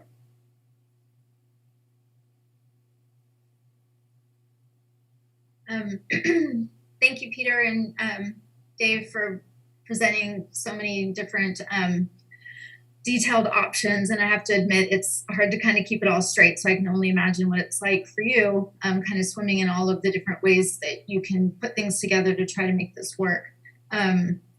I guess I come at it from a perspective of being a psychologist and working with students and parents who just in the midst of this year are really struggling. And this has just been just an incredibly difficult year and 2.5 years into the COVID pandemic. And so I just want to, kind of set that as the stage for where we're making these budgetary decisions. And I do think, like we talked about before, this is a time that it's raining. And so, taking more from E&D makes sense. Putting, less into savings at this time makes sense. And then I also know that this is not, probably a popular position, but some of the things that we've really been working hard for might need to happen a little bit more slowly just because of the fact that the COVID pandemic still has us in its grip. So I know a lot of the emails that we've gotten talked about how do we get more direct help for students? How do we get more direct help for teachers? And I noticed on the one of the ARPA grids that you had, there was a line 12 somewhere that had talking about advisory and responsive classroom and SEL. And it was sad to see that was crossed off because I know that's one thing that teachers are asking for is more help to meet this emotional needs of their students. And so I'm not sure if there's a way to talk about that and in reducing the, if we have to reduce one special ed teacher because of the caseloads being different, is there a way that instead that time could be reallocated? If the caseload is low, instead of eliminating that position, does it not make sense to shift some of the burden around that so many of the overwhelmed special education teachers and special education personnel are facing? And then I would say, as far as the DEI director position, that's something, again, that we've been working hard toward more overarching focus on DEI over time. Is that something that we could commit to holding off on creating that position until next year so that we could have a year of breathing room? Does it make sense to slow down on all-day K and not fully fund it the way that we really wanted to? These are heartbreaking choices to make. None of them are something anybody wants to do. I think these things are urgent. And if there's a way that we can come up with the funds to pay for them now, that's what we'd like to do. And I don't know if maybe it helps a little bit, Peter, to hear about what you predict would be the impact of slowing down some of these things. What would be the impact on students of losing that special ed teacher? Or what would be the impact of we had to wait for a DEI director, how does the work move forward without that position? And what's the loss? So Thanks, Nora. I've got a couple comments. So to answer the question about which ARP budget should we present, and for those who were in ALG today, correct me if I misunderstood this, but my understanding was we have a commitment of 1.5 million from the town of Acton right now. There's the possibility of an additional $500,000 plus, but that is somewhat contingent upon us spending the money that's allocated to us in a way that the town of Acton feels is appropriate. And they seem to have made it clear that using that money towards reoccurring expenses may not be what they feel is an appropriate use of funds. So I think that we need to be careful if we commit to using those funds from ARPA towards all-day K, we may put at risk an additional $500,000 plus of ARPA funding that the town of Acton would could still allocate to us. So that being said, I'm curious how people feel about Peter's first proposal around ARPA funds that show us making ourselves whole with regards to lost revenue in some of those revolving accounts. The other thing I'll point out in that budget is that all of the big district strategic priorities were going to be funded from ARPA funds. They don't make the cut. No matter how we slice it, we don't have the money for additional seed training, additional leadership positions to support DEI initiatives. And we're talking about adding back 3 big, very important areas, but we haven't talked about the fact that even if we do that and we come with the same budget number, but moving the rearranging the deck chairs on the Titanic, we still have a $1.6 million budget gap between what we're proposing and what the town of Acton has planned for. So I would like to hear some input from the committee about how do you, A, see us using the ARP funds, and B, how do you, how steadfast are you in keeping our budget number where it is, knowing that there's still a big budget gap in Acton? So Amy, go ahead. So, so as far as going for ARPA funds, I would like to see the administration, Peter, go to the town with all of the things that we know are important. Go to the town and say, here's what we need. We need you to fund all day K over the next 3 years. Well, use those funds. We need you to, help us refill our coffers in community ed. These are things that were severely impacted by COVID. The loss of learning in kindergarten, the idea that this is a serious equity issue. We can't, even if we offer scholarships to anyone who wants to have a full day kindergarten experience, as long as we still have the option for half day, we cannot offer a full day kindergarten curriculum. So, we're just going to have to bite the bullet on that. And honestly, I'm going to piss off some people in the town, but I'm mad. I'm mad that the way that these funds have been there have been new rules released on how to use these ARP funds. And the fact that the town is not willing to go and have a look and really kind of reevaluate, and then to sit in a ALG meeting and be told that we still need to pay 2/3 of the $1.78 million deficit. I'm really upset about that. I'm offended by that. And you see what's going on here, where we are really struggling to avoid impacts to our most vulnerable populations. And I'm sorry, but I would like to see that those funds in Acton are being used for something more important than what we're trying to do here with the students in our community. And the DEI position is non-negotiable for me. It has to happen in my mind. Thanks, Amy. John. Yeah, I'm just to finish, where Amy left off. I am comfortable adding the DEI position, but for better or for worse, in terms of these preliminary budget discussions, Peter has created an attachment point which simply can't survive the budgetary discussion.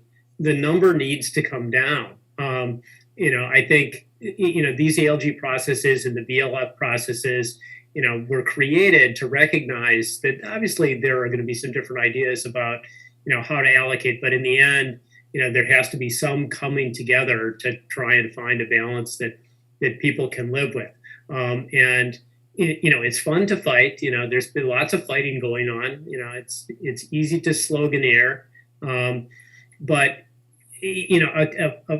an ALG process that doesn't actually net zero, and a school committee that thinks that it will be well served by bringing a budget forward that has the support of neither the finance committee nor the select board is simply naive. That's not going to work.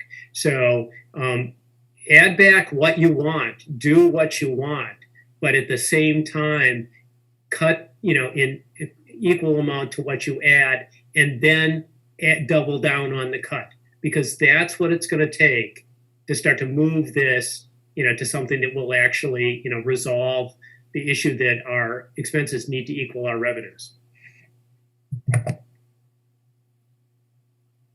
Jenny. Okay, so I think it was yesterday I was in a meeting with someone from Ed Markey's office, and Kira and Dave, and I think Kira pointed out something really important, which is that the school district never stopped, providing services to students during the pandemic, and in fact, invented an entire new school on the fly, and served our students all the way throughout. And it's just the peculiarities of Massachusetts municipal structures that are not recognized in federal law make it so all this money is being handed to town hall and not allocated to the school district. So we have to go there with our hat in hand and try to advocate for 5-year-olds and our 4-year-olds who need to go to school full time. I mean, nobody would suggest that we should just let our 4th grade families know that they're going to need to pay tuition if they want to send their 4th graders to public school for more than 2.5 hours a day. So, I hear what John is saying, and I get that, but I don't feel that the town's, that perhaps the town recognizes what it is that we're trying to provide and the vulnerable communities that we're trying to serve. I'm where Amy is on this. Thanks, Jenny. Kira. Thanks. So just one more time. So here we are, right? So we just heard the language of compromise. We want to go back to the town and do the right thing. We're going to do the right thing with 3 vulnerable populations. We're not going to do it with the kids who have what they need. We're going to do it with the kids who need the special educator. We're going to do it with the kids who need an advocate who is paying attention to anti-Semitism and racism in our school district. We're going to do it with the babies who need a whole day of school after a pandemic, who maybe were delayed in getting here to begin with, who need a whole day of school to get the education that they need. We're not doing it on social studies. We're not doing it on a textbook. We're not doing it on the chemistry lab. We're not doing it for the gifted. We are doing it for the most vulnerable. That's what we're doing. That's the chopping block. That's what y'all want. That's the margin, right? So y'all want to go back to ALG and say, cool, we're going to do the right thing. We're going to play ball. We're going to play ball with these 3 populations. That's what we're going to do. I just want to be really, really clear about what's about to happen. If we go to ALG in 2 weeks and say, we're going to close the gap, We're going to close the gap with the 3 most vulnerable populations. We can do that, but I'm going to be this person. I'm going to lose the Obama affect and be real angry about that because it's unacceptable. It's unacceptable to always put the most vulnerable at the last. It's not okay. We need to put those who are last first. We need to make sure that we shore up the most for them. Put someone else on the chopping block. Do not put the babies who need it. Do not put our Black and brown and Jewish students. Do not put our, just do not do this. This is what I am asking for. Okay, so there is that, right? And then fine. So if you don't want to put a long-term project like ADK on the ARPA, then let's play around and find something else. All that ALG and the financial committee has asked us for is a list that makes sense. A list of capital projects, a list of the things that we've lost, a list of things that we can do that they can just say yes to. So let's give them a list of which they can just say yes. So that way we can fund the other things, like the things for the babies, the things for our brown and vulnerable students, the things for our special educators. It's not that I don't care because it's 9:15 at night and I've been doing this all day, but I kind of don't care. I do not want these 3 populations to just get wiped off this board. It's not okay. And if we do it, I'm gonna scream the whole way. Thanks, Kira. All right, Andrew, I'm going to go to you, and then if there are people in the public who wish to make comments, please raise your hand now. I think what I'll do is 2 minutes per person who wishes to speak, and then I'll come back to the committee so that we have an opportunity to deliberate a little bit more. Go ahead, Andrew. Thanks, Adam. Kira's fire is real. It's important, what she's saying. It is very easy to think that those who have privilege of any kind are the ones that should be left alone to just continue to use their privilege. And that privilege could be great grades. That privilege could be powerful parents. That privilege could be because they have the time and space to do work. When we look at this larger community, we do need to ask what we can do to make the entire district better. And I think the DEI part is a big part of that. The community has many cultures, nationalities, races, and religions and beliefs, and having a role focused on bringing together our community in a way that brings us together is immeasurably important to help elevate our humanity here. To be able to say that, no, you can't do this because it is wrong. Having somebody focused on the right and the wrong is important, and being able to do more than just educate but have the consequences along with it is important. All Day K is something that we have committed to long before I joined, and I'm for it, but I wonder about the timing, and I'm open to some flexibility on implementation, but I think the most important thing is that as we're coming out of this pandemic, I have a kindergartner this year who was not able to go to preschool, who for the first time he was out of our hands, out of our family. It was his day when he went to school for the first time this year. That's big and important, and it brings with it a lot of additional baggage that gets played out in 100 different ways, some of which are alleviated through the use of special ed assistance or assistance in general. We are not necessarily looking at this year as a way to get back to 2019. We're 2021-22, and we have kids who've spent 2 years not doing anything that's normal for them, which means when they're cramped into a room together with the windows open and their coats on and masks on, they're not having the time they're used to having. Teachers aren't able to control the rooms the way they're used to controlling them. And I'm concerned about what happens inside when we start talking about removing assistance. I think we do need to look to see if there's something else we can do. If it means going back for ARP, if it means looking for more funding, if it means doing something else to try to limit the drop of assistance that we have inside the community. And Kira's right. I'm going to say this a lot. Kira's right. We can't just let those who are already falling to continue to fall. We can't just let those who are less powerful maintain that lack of power. That's all I got. All right. So I told the public I'd let them speak, but in the interim, 2 more members of the committee have raised their hands. So Ben, Tessa, you guys, and then we'll go to the community. All right, I'm going to keep my comments brief, but Kira basically summarized so eloquently the importance of not cutting these three extremely vulnerable populations.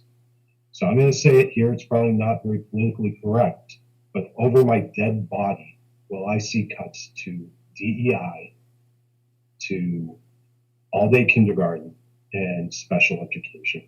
Plain and simple. There's no way in hell. And if I have to go to the select board on a Monday night when I'm usually busy and tied up with something else, to advocate with Kira and my fellow colleagues to see that we can find some more money in the budget from the town, then so be it, because this is a hell of a lot more important than anything else right now, especially with hate and bigotry and xenophobia on the rise in our community here, with the fact that we have kindergartners. We're one of 6 communities in the Commonwealth, or one of 8 communities in the Commonwealth that doesn't offer all-day K. It's completely screwed up. So I'm with you, Kira, 100%. Thanks, Ben. Tessa, is it okay if I go to the public first and then come back to you? All right. All right. In order of when they raise their hands, Steve Ballard. Yes. Hi. Good evening. Can you guys hear me? Yep. Yeah, I'm so excited to hear this stuff. And I just wanted to say for Kira, Jenny, Tessa, Amy, and Ben, I might miss somebody, I can be Andrew as well. I love what you guys said. I mean, this is the intersectionality here of these 3 vulnerable groups we often talk about in the lingo you use. The most disadvantaged students, the ones that get extra money under foundation budget.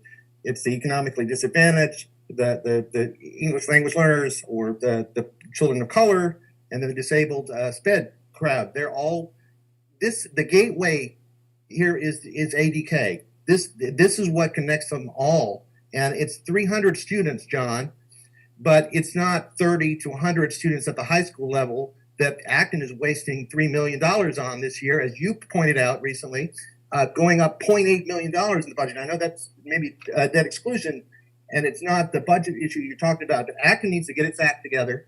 And I agree, someone needs to go to them and say, why can't you do what Boxborough did? I think John said that as well. The revenue replacement that has been good news tonight, and we heard about that. Which is great.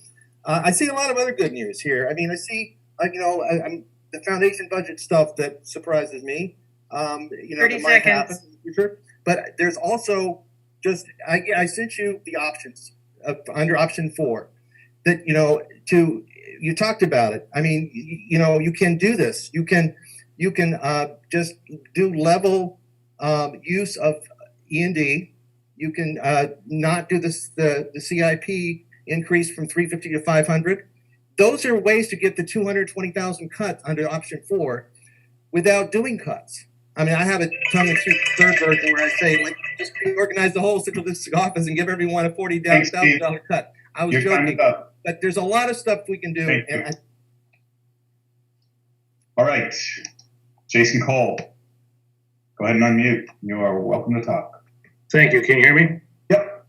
Thank you for letting me speak. I appreciate the opportunity. I am a member of the Acton Finance Committee, but I am not speaking on behalf of the whole committee. I am sympathetic to the concept that the municipal side of Acton is not allocating the ARPA money correctly. Actually, come join a FinCom meeting and you'll hear exactly what I think of the decisions that the Select Board have made. I don't pull my punches, but the Select Board has made it clear that what they're looking for, show them where the losses are.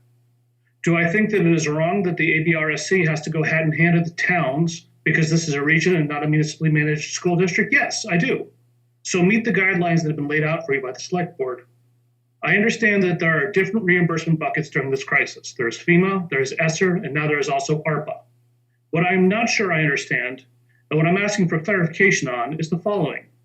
Are the ARPA options you laid out tonight, am I summarizing this correctly? There are only $2.3 million in COVID-related costs that have not been refunded by FEMA or by ESSER? That surprises me. It appears to me that if the Select Board has made it clear that if there are COVID costs, to make that list, go back to them and make a detailed request. Personally, I'm shocked that you've not been made whole already. But I guess, personally, I'm shocked that you must have been made whole already. but I guess I should be pleasantly surprised by it. If that assumption is not correct, then I think the best way to go back to the two towns and ask for more ARPA money is to meet them where they are at, namely asking for replacement for monies expended due to COVID while not funding new ongoing programs. If there really aren't more than $2.3 million in unreimbursed COVID costs, great, but that does actively surprise me. If there aren't losses, then this is net new initiatives. It is not my place to tell you which of these initiatives is most deserving, but if you do not come forward with the items that meet ARPA, then you're not going to get your fair share, and any new initiatives run the risk of going to town meeting for a potential override. I do not want that level of risk. It is not a gamble I wish to take. Thank you for your time. Thank you, Jason. All right, Leah, you are free to unmute. Thank you. I'm a first grade teacher at Merriam. What I'd like to say is at the forefront of these discussions should always be what's best for kids. What's best for kids are consistent, caring adults, adults that have built trusting relationships with the students they work with. These trusting relationships enable students to take risks in their learning, as well as be open and able to receiving needed supports. These dedicated adults include classroom assistants. It is shocking to me that in the midst of a pandemic, there is talk of lessening daily supports we have in place for children. This is absolutely not a time to do that. The social emotional needs of students is currently quite high. What we and students actually need are more school counselors, special educators, and additional, not less, assistant support. This is especially true if we are to effectively implement MTSS. Please listen to the teachers that are working with students every day, as they really do know what is needed. Again, the very last place position should be cut is to the staff that work directly with students each day. I'd also like to say that I completely agree that there needs to be a director of DEI. And I'm wondering, when Peter mentioned the restructuring of central office, is it possible that the director of special projects position could be combined with or become the director of DEI? Or could there be some restructuring at central office so that cost savings are still realized from there? Thank you. Thanks, Leah. And Mike Baluscu, go ahead. Good evening. Can you guys hear me? Yes. My name is Mike Balulescu. I'm an Acton resident and president of the ABEA, our district's teachers union. I want to start by acknowledging the difficult situation you're facing. Reconciling a budget deficit is never easy, and I know that all of you take very seriously your responsibility to our community and to our students. However, I'm here tonight to urge you to consider any further staff cuts, including cuts to classroom assistants, as an absolute last resort, even if it means delaying other budget priorities like free all-day kindergarten. I recognize that eliminating all-day K tuition is an important goal for this committee and for our community. My wife and I spent $9,000 for our twins to attend all-day K at Merriam, so I know personally the financial burden all-day K tuition places on working families. However, I also know that budget deficits never offer easy choices, and we are already making painful cuts to the high school teaching staff, to district administration, and to elementary classroom assistant funding. Next year, we are already asking educators to do more with less at a time when student needs have never been greater, and teachers are beyond exhausted from the relentless challenges of pandemic education. At last week's meeting, this committee sounded willing to endure further staff cuts in order to achieve the goal of free all-day K as soon as possible. On behalf of our teachers, I urge you to reconsider how you prioritize district staffing and make sure that our community understands that nothing is more important to the success of our schools than the incredible education professionals and paraprofessionals who nurture and support our students, including our most vulnerable students, each and every day. Thank you. Thanks, Mike. Okay. Carmine Sarno. Go ahead, Carmine. Am I okay? Can you hear me? Yes, we can. Okay, good. I thanks for the opportunity to speak. I've spent over 6 hours waiting for this opportunity, and I know you people are doing important work. So this may sound trivial. I'm calling about the mascot. Can I do that? Yes, considering the troubles you've had, I'm happy to give you the opportunity now to make your comment. Okay, thank you. So I'm Carmen Sarno, an ABRHS Colonial class of 1964. Where do we stand on the mascot change? I feel like I'm Don Quixote here trying to fight for something that's already in the midst of change. Is it changed? Or are you still in the process? Carmine, I'm happy to have you make comments, but typically we won't respond to those during public participation. All right. I feel that COVID and Zoom meetings have created a perfect storm for committees like yours to pass resolutions on a whim without the benefit of open meetings. I'm against the mascot change. It erases part of our tradition going back to 1776, and it will erase my history at Acton Boxborough. It was a great experience for me and my teammates who played with me on 3 varsity colonial teams. It would be a shame for your hard work to be dismissed due to the passing of this unpopular decision.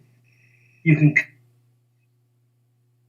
count on it. None of my friends, family, or even people that do not have an Acton Boxborough experience think that this change is a wise idea. It has become fashionable to ignore history and to rewrite it.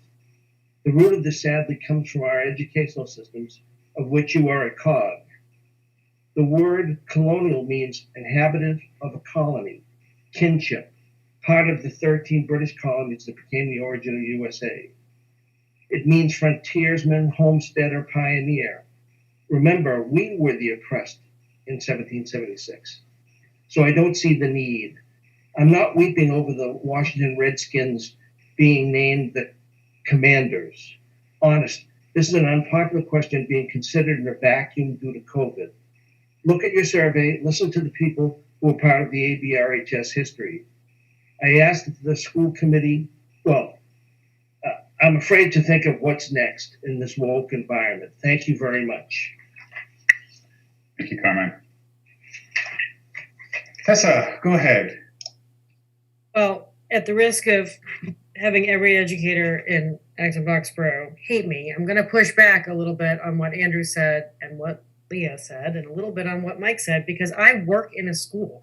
And the truth is that, yes, pandemic schooling sucks. It's absolutely terrible. I'm not going to it's so weird to walk into school every day and see 22 masked 10-year-olds. It's crazy. It's weird, but they are rolling with it. And quite honestly, they have lots of social emotional needs. There is absolutely no doubt about that. But school is pretty normal at this point. They're throwing snowballs at each other outside, and they are collaborating with each other on projects and all of that.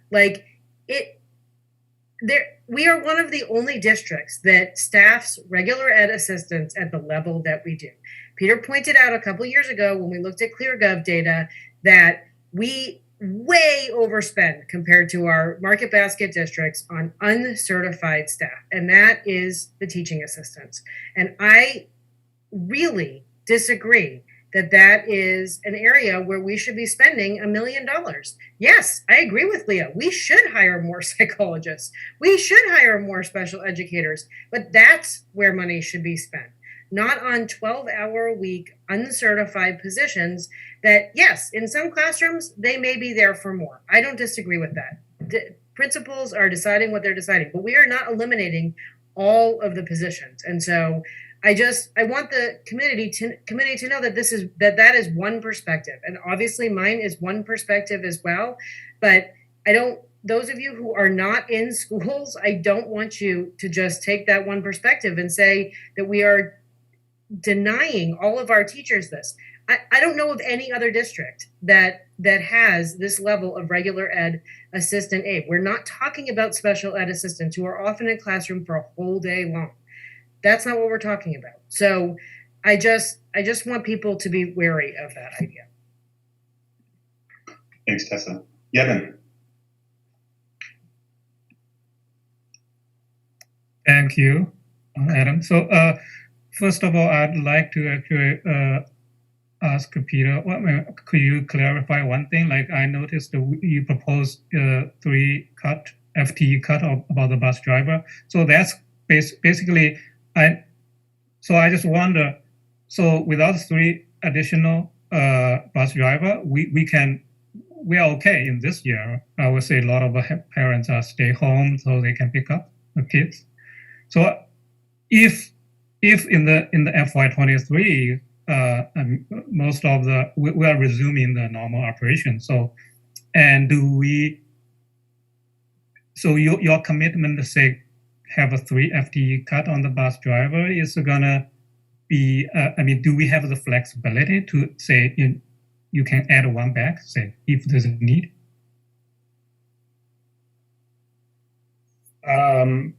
I really, I would struggle to answer that right now, Yevon. I think, to be honest, we're looking at such a large gap. It would be hard for me to think about how we would have flexibility to add something back next fall. I think, that's, I think, the challenge of the budget we're looking at right now.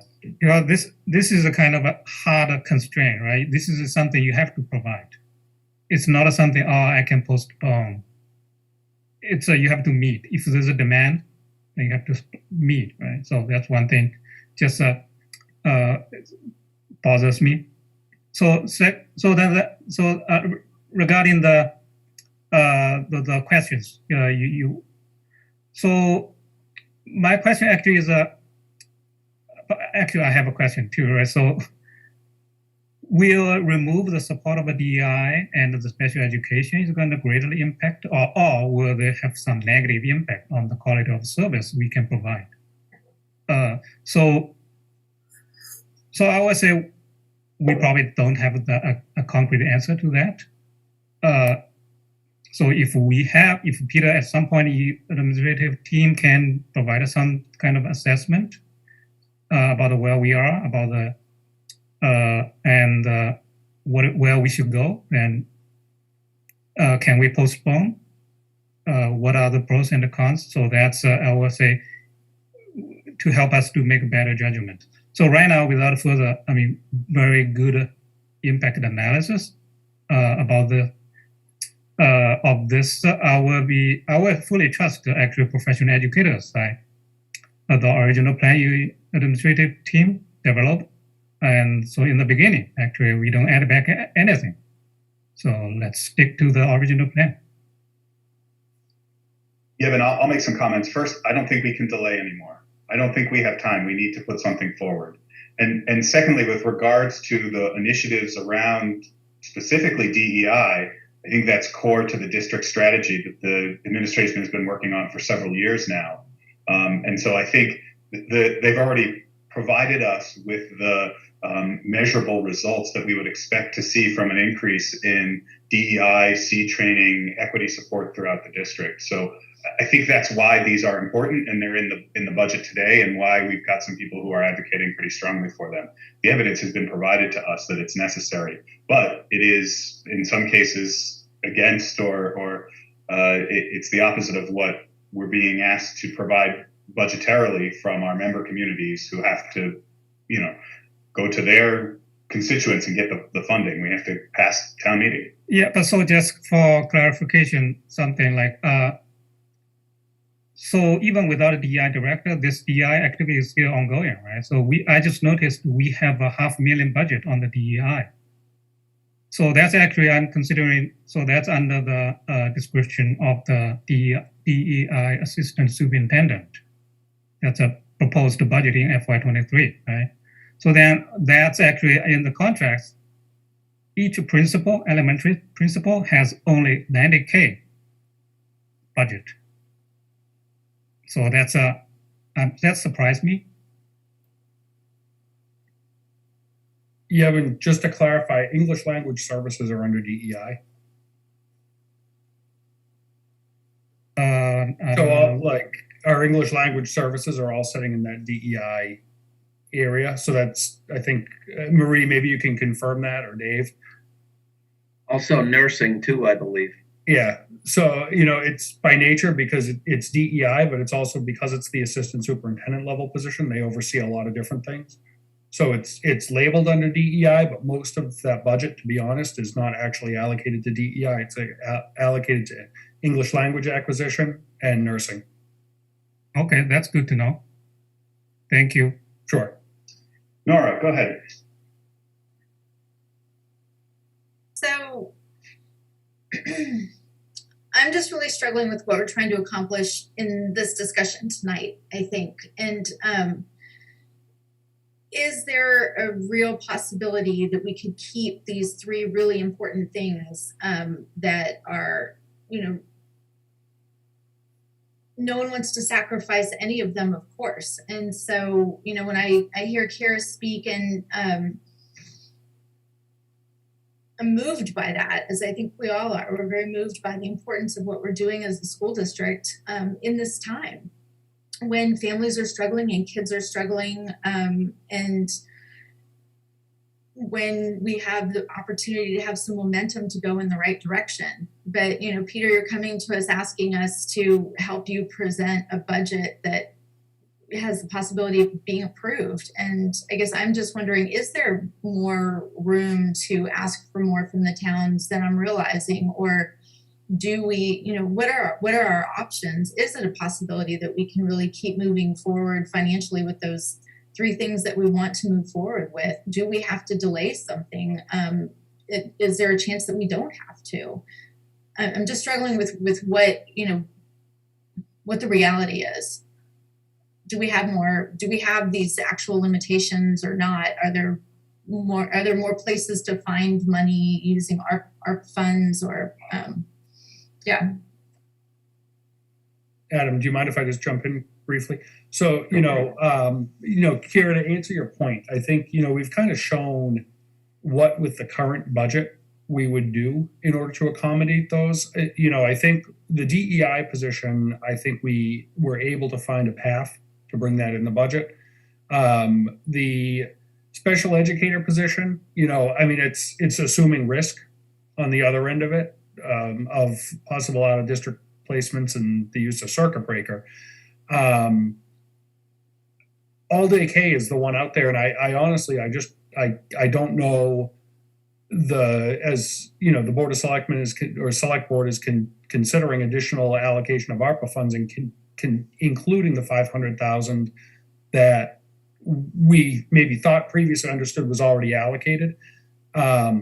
I just don't know the response to that, and I don't know what their reaction will be to allocating that $500,000 or possibly more. That's the one I'm worried about. I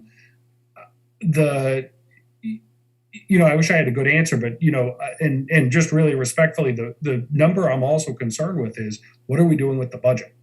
Because that's the piece that we have to talk about. And I know for our own administrative team, we need to know coming out of this meeting, are we making additional reductions to that budget number? If so, what's with it? I've heard maybe a comment about, openness to maybe another $500,000 of E&D. I think John might have made that comment.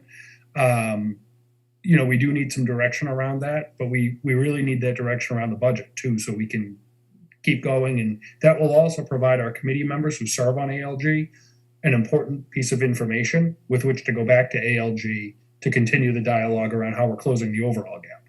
Because I am sensitive to the needs that we're hearing, but I'm also sensitive to John's comment that at the end of this, that ALG plan has to read zero because we're at the levy limit. And that was an important comment in the ALG summary, was that the budget proposed at ALG assumes that Acton is against the levy limit, which it is. And so there's no capacity to just add that money. So that's the worry I have, to be honest.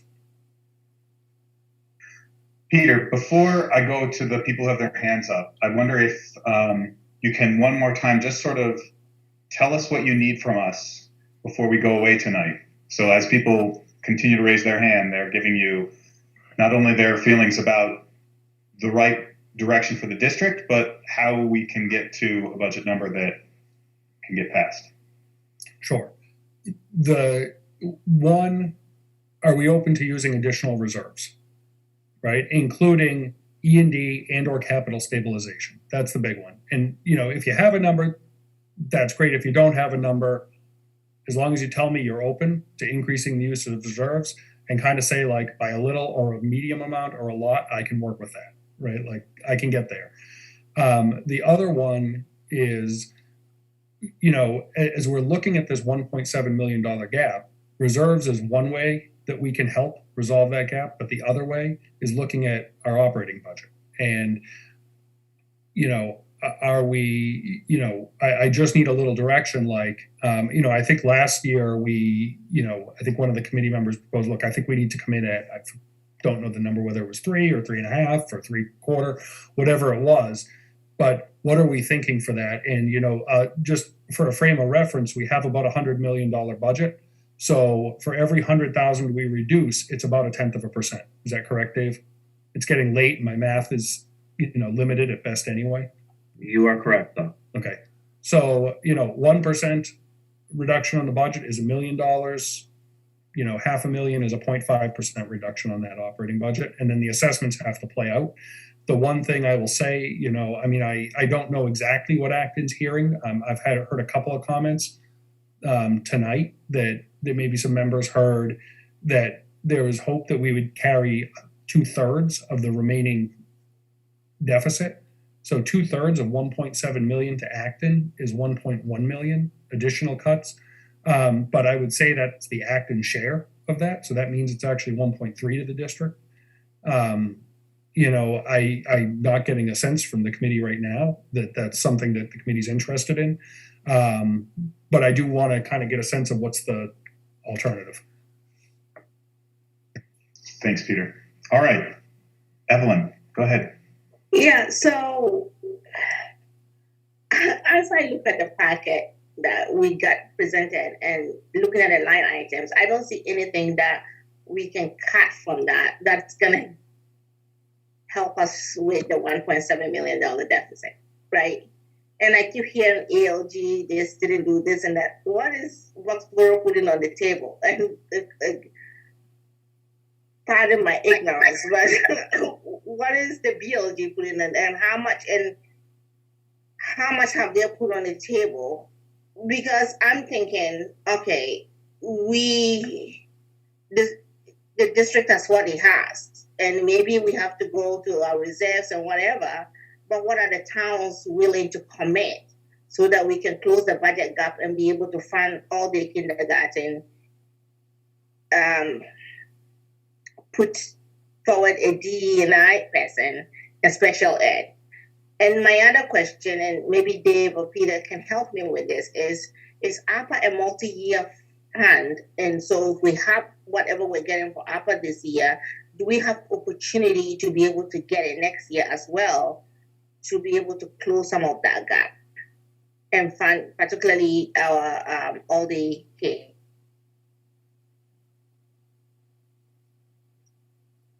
Sure. I'll start with the second question, which is, yeah, ARPA is a multi-year plan. It needs to be, I believe, allocated between over the next 3 years, but it can be spent possibly either over the next 4 or even 5 years.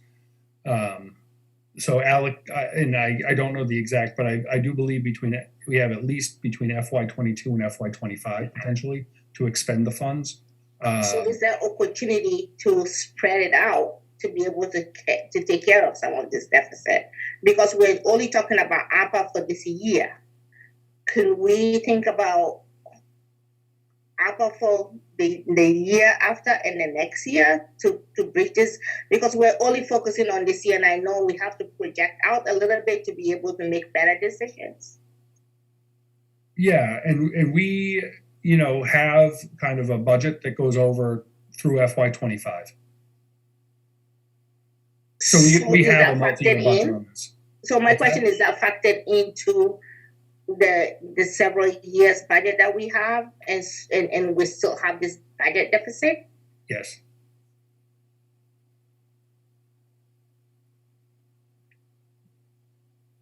And to my first question, what is Boxborough? So I keep hearing about ALG, but I don't hear anything about BLG.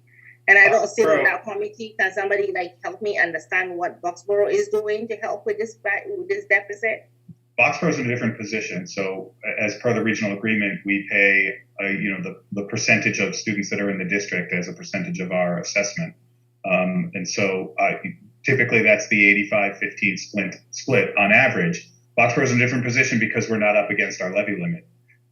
So we have the ability to increase taxes to raise funds. Not that the town wants to or is excited about putting more burden on the taxpayers in Boxborough, but Acton's at their levy limit, so they can only raise taxes to a certain point, and that's really what our limiting factor is right now. Got it. Thank you, Adam. Yep. John, go ahead. Thanks. I still think that, for Peter to do what needs to be done, he does need, as he's just asked for, top line direction. And as I've stated, there's no way forward, from this current budget and that $1.7 million gap. That top line number has to come down. So, the committee can put into that, tell Peter that no matter what, we will have tuition free all day K next year, and say that's going to be in there. But at the same time, the committee needs to tell Peter, okay, now you find me $500,000 or whatever that number is that you want to cut. And my actual suggestion would be, and that's the order on which we need to have a discussion, is to say, you take the budget down by $500,000 and show us how you would accomplish that, either with or without all day K, and then take it down by $1 million and show us how you would accomplish that, either with or without all day K. And then we'll have the discussion, and we'll be in a position when people say, we could support your budget if it were only X, whatever that magic number turns out to be, as we review it with the finance committee and as we discuss it in ALG. But there is just no way that we can. And Adam said it very correctly this morning. He said, "Yeah, what a great meeting! You walked in with a $1.7 million problem, and you walked out with a $1.7 million problem." And I think Adam, is wise in guiding us to say, we can't have a school committee meeting that just repeats that same mistake of leaving ourselves with a $1.7 million problem. So I understand this is what nobody wants to hear. I understand this is extremely painful, but this is the work we need to do. Thanks, John. Completely agree with you. Kira. So I'll go ahead and be on record for stuff. So I think that I am open to the use of reserves. It's a rainy day. It's literally raining. It's raining in all the ways. Let's be open to using reserves during the rainy day and rainy evening. I also would like for us to be in the business of risking something big for something good. So we have heard from our professionals. We have heard from our paraprofessionals. We can very lovingly and not be cavalier about making sacrificial choices about our staffing, and make a big risk to do a good thing around that. So I think that should be something that's on the table.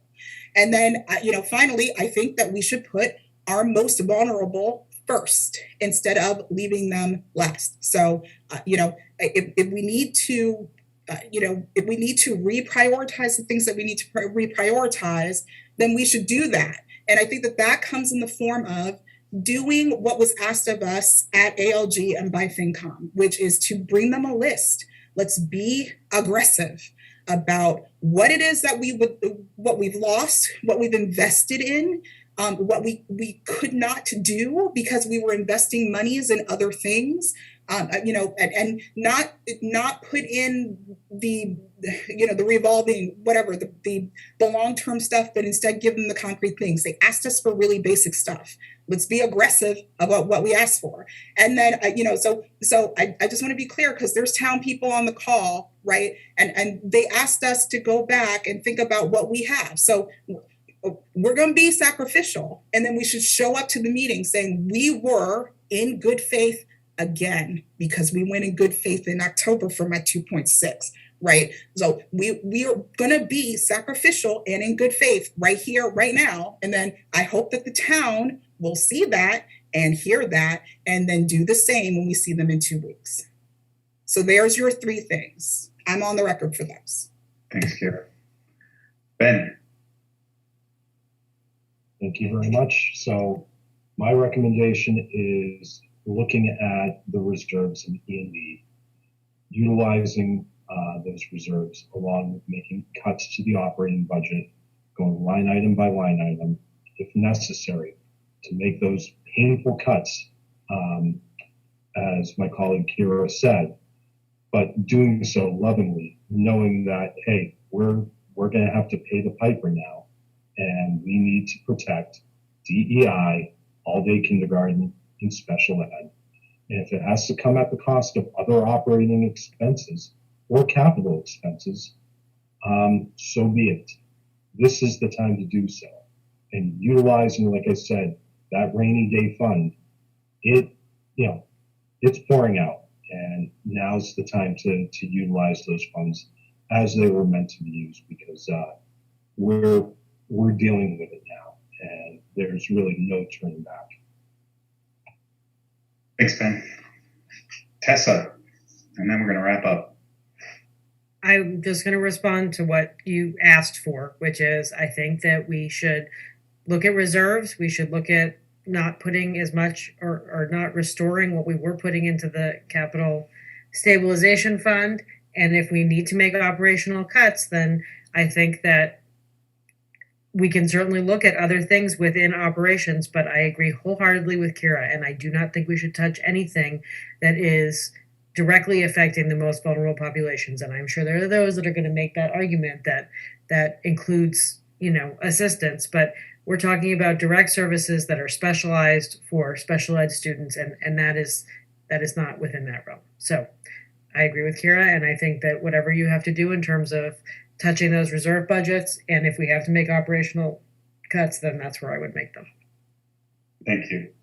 All right, so I'm just going to summarize what I think I've heard, and Peter, maybe you can confirm that with me, and the rest of the committee can as well through nodding heads. But what I think I'm hearing is we need the special ed educators, we need the DEI director, and we need all-day K in the budget. However, we also need to come back to Acton, reducing their assessment by, I'm going to say, $500,000, because I know we need a hard and fast proposal that we can put budget binders towards. $500,000. How do we use reserves and cut other services? Because that's what's going to happen. We're going to have to cut services to some of our kids to get those three important things in, yet still reduce our assessment to Acton by $500,000. That will give us something that we can look at in 2 weeks' time in a budget binder. It's something that we can give to the town to show that we have continued to cut services and cut our budget down, and we will use our ARPA money in a way that is amenable to them, and we'll go from there. Does that seem like what everybody else was saying and hearing this evening? Okay. John, you have always the desire to have the last word, so you get 2 minutes. No, 20 seconds.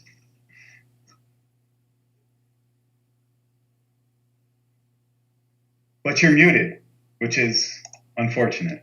It is unfortunate. I was just going to say, Adam, that if people have thoughts after the meeting, as well they may, input to Peter will still be valuable. So if people have ideas about what they think their number is for reserves or anything else, if they send that into Peter, that will help him so that there's not a silent period till we get to the budget review. Thank you. Dave. I appreciate you doing a great job summarizing, Adam, and I'll throw in an appendix which says if you're looking for $500,000 of savings to the Acton assessment, it's going to require us doing about, very round numbers, $600,000 worth of adjustments to the regional proposal. Yep. Agree, Peter? Yep.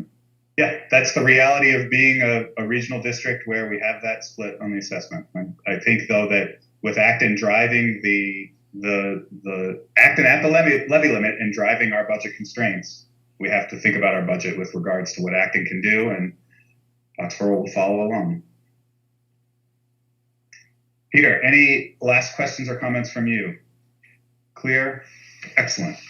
Thank you, everybody. I know this was really hard, but I think we've at least given the district some direction to move forward as they hastily prepare budget binders for us.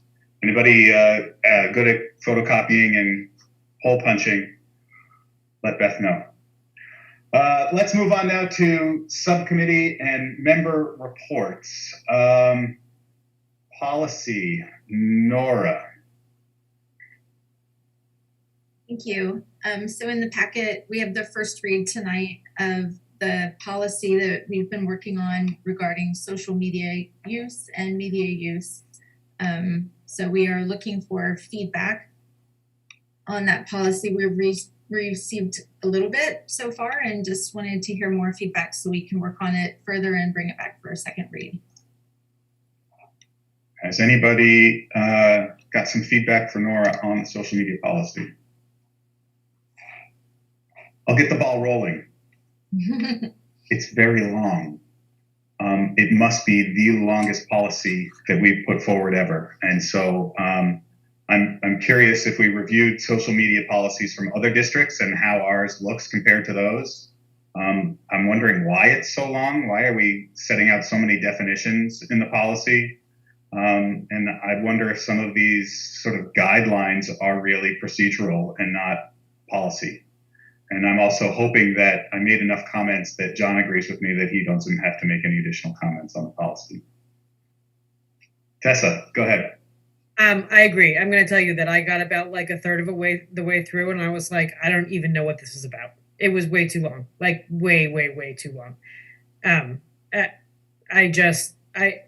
I totally lost it, and I like to read, and I'm a good reader, and I stopped like a third of the way through. I was like, I don't have time to read this, so I didn't even get to the meat of what, like, I was so busy reading who it applied to and what the different definitions of their accounts were that I didn't even get to any of the meat of what was prohibited and what wasn't. Thank you. And I do, I want to express my gratitude for the subcommittee because it's a challenging topic. So I know that it could not have been easy to put this one forward. So I don't want to feel like we're just shooting down the hard work that you guys did. But so thank you for that.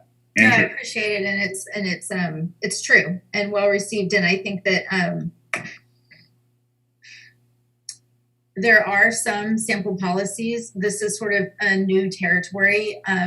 We're still kind of in the wild west of media and social media use. And so I think there's a way that we're trying to be careful about doing something new and different, I guess, in terms of creating this policy. But it's true, it needs to be much shorter and probably editing more things into procedures. Andrew? Yeah, I think you've done a really nice job having set these things up before. It is it's a pain. I think if you elevate this a little bit and, like you say, a policy versus procedures and focus more on the relationships of things, where, how, when, and give guardrails for it, you'll do better than allowing the district, Peter and team to apply some of that to the way things work. But I think you've done a really nice job of laying out the philosophy of what you want to have here and some of the rules. So, congrats on that. This is not an easy thing to do. Okay, thank you. Next item is approval of our meeting minutes from January 13th, which are in our packet. It is the only thing that we need to approve. The minutes from the 27th meeting, which was just last week, will be available at our next meeting. So is there a motion to approve the minutes? Motion to approve. Seconded. Okay, Kira moved and Ben seconded. And we get to go back around and do a roll call vote. Evelyn? Yes. Ben? Yep. Kira? Yes. Jenny? Yes. Amy? Yes. Tessa? Yes. John? Yes. Nora? Yes. Andrew? Yes. Yevon? Abstain. And myself, yes. So that was, everybody was a yes with the exception of Yevon, who abstained. Peter, anything in the FYI that you want to highlight? No.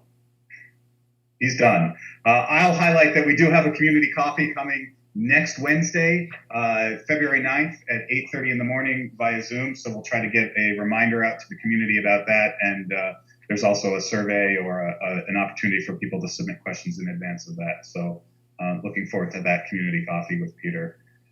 And with that, I will entertain a motion to adjourn. Move to adjourn. Seconded. All right, I'll give that to Tessa with Ben on the second. Going around the room one more time. Evelyn? I don't want to adjourn. Oh, yes. All right, Evelyn, you can stay in the meeting by yourself. Ben? Yes, with gratitude. Kira? Yes. Ginny? Yes. Amy? Yes. Tessa? Yes. Don? Yes. Nora? Yes. Andrew? Yeah. Yevon? Yes. And myself, yes. Thank you all very much. Have a great night. What's left of it.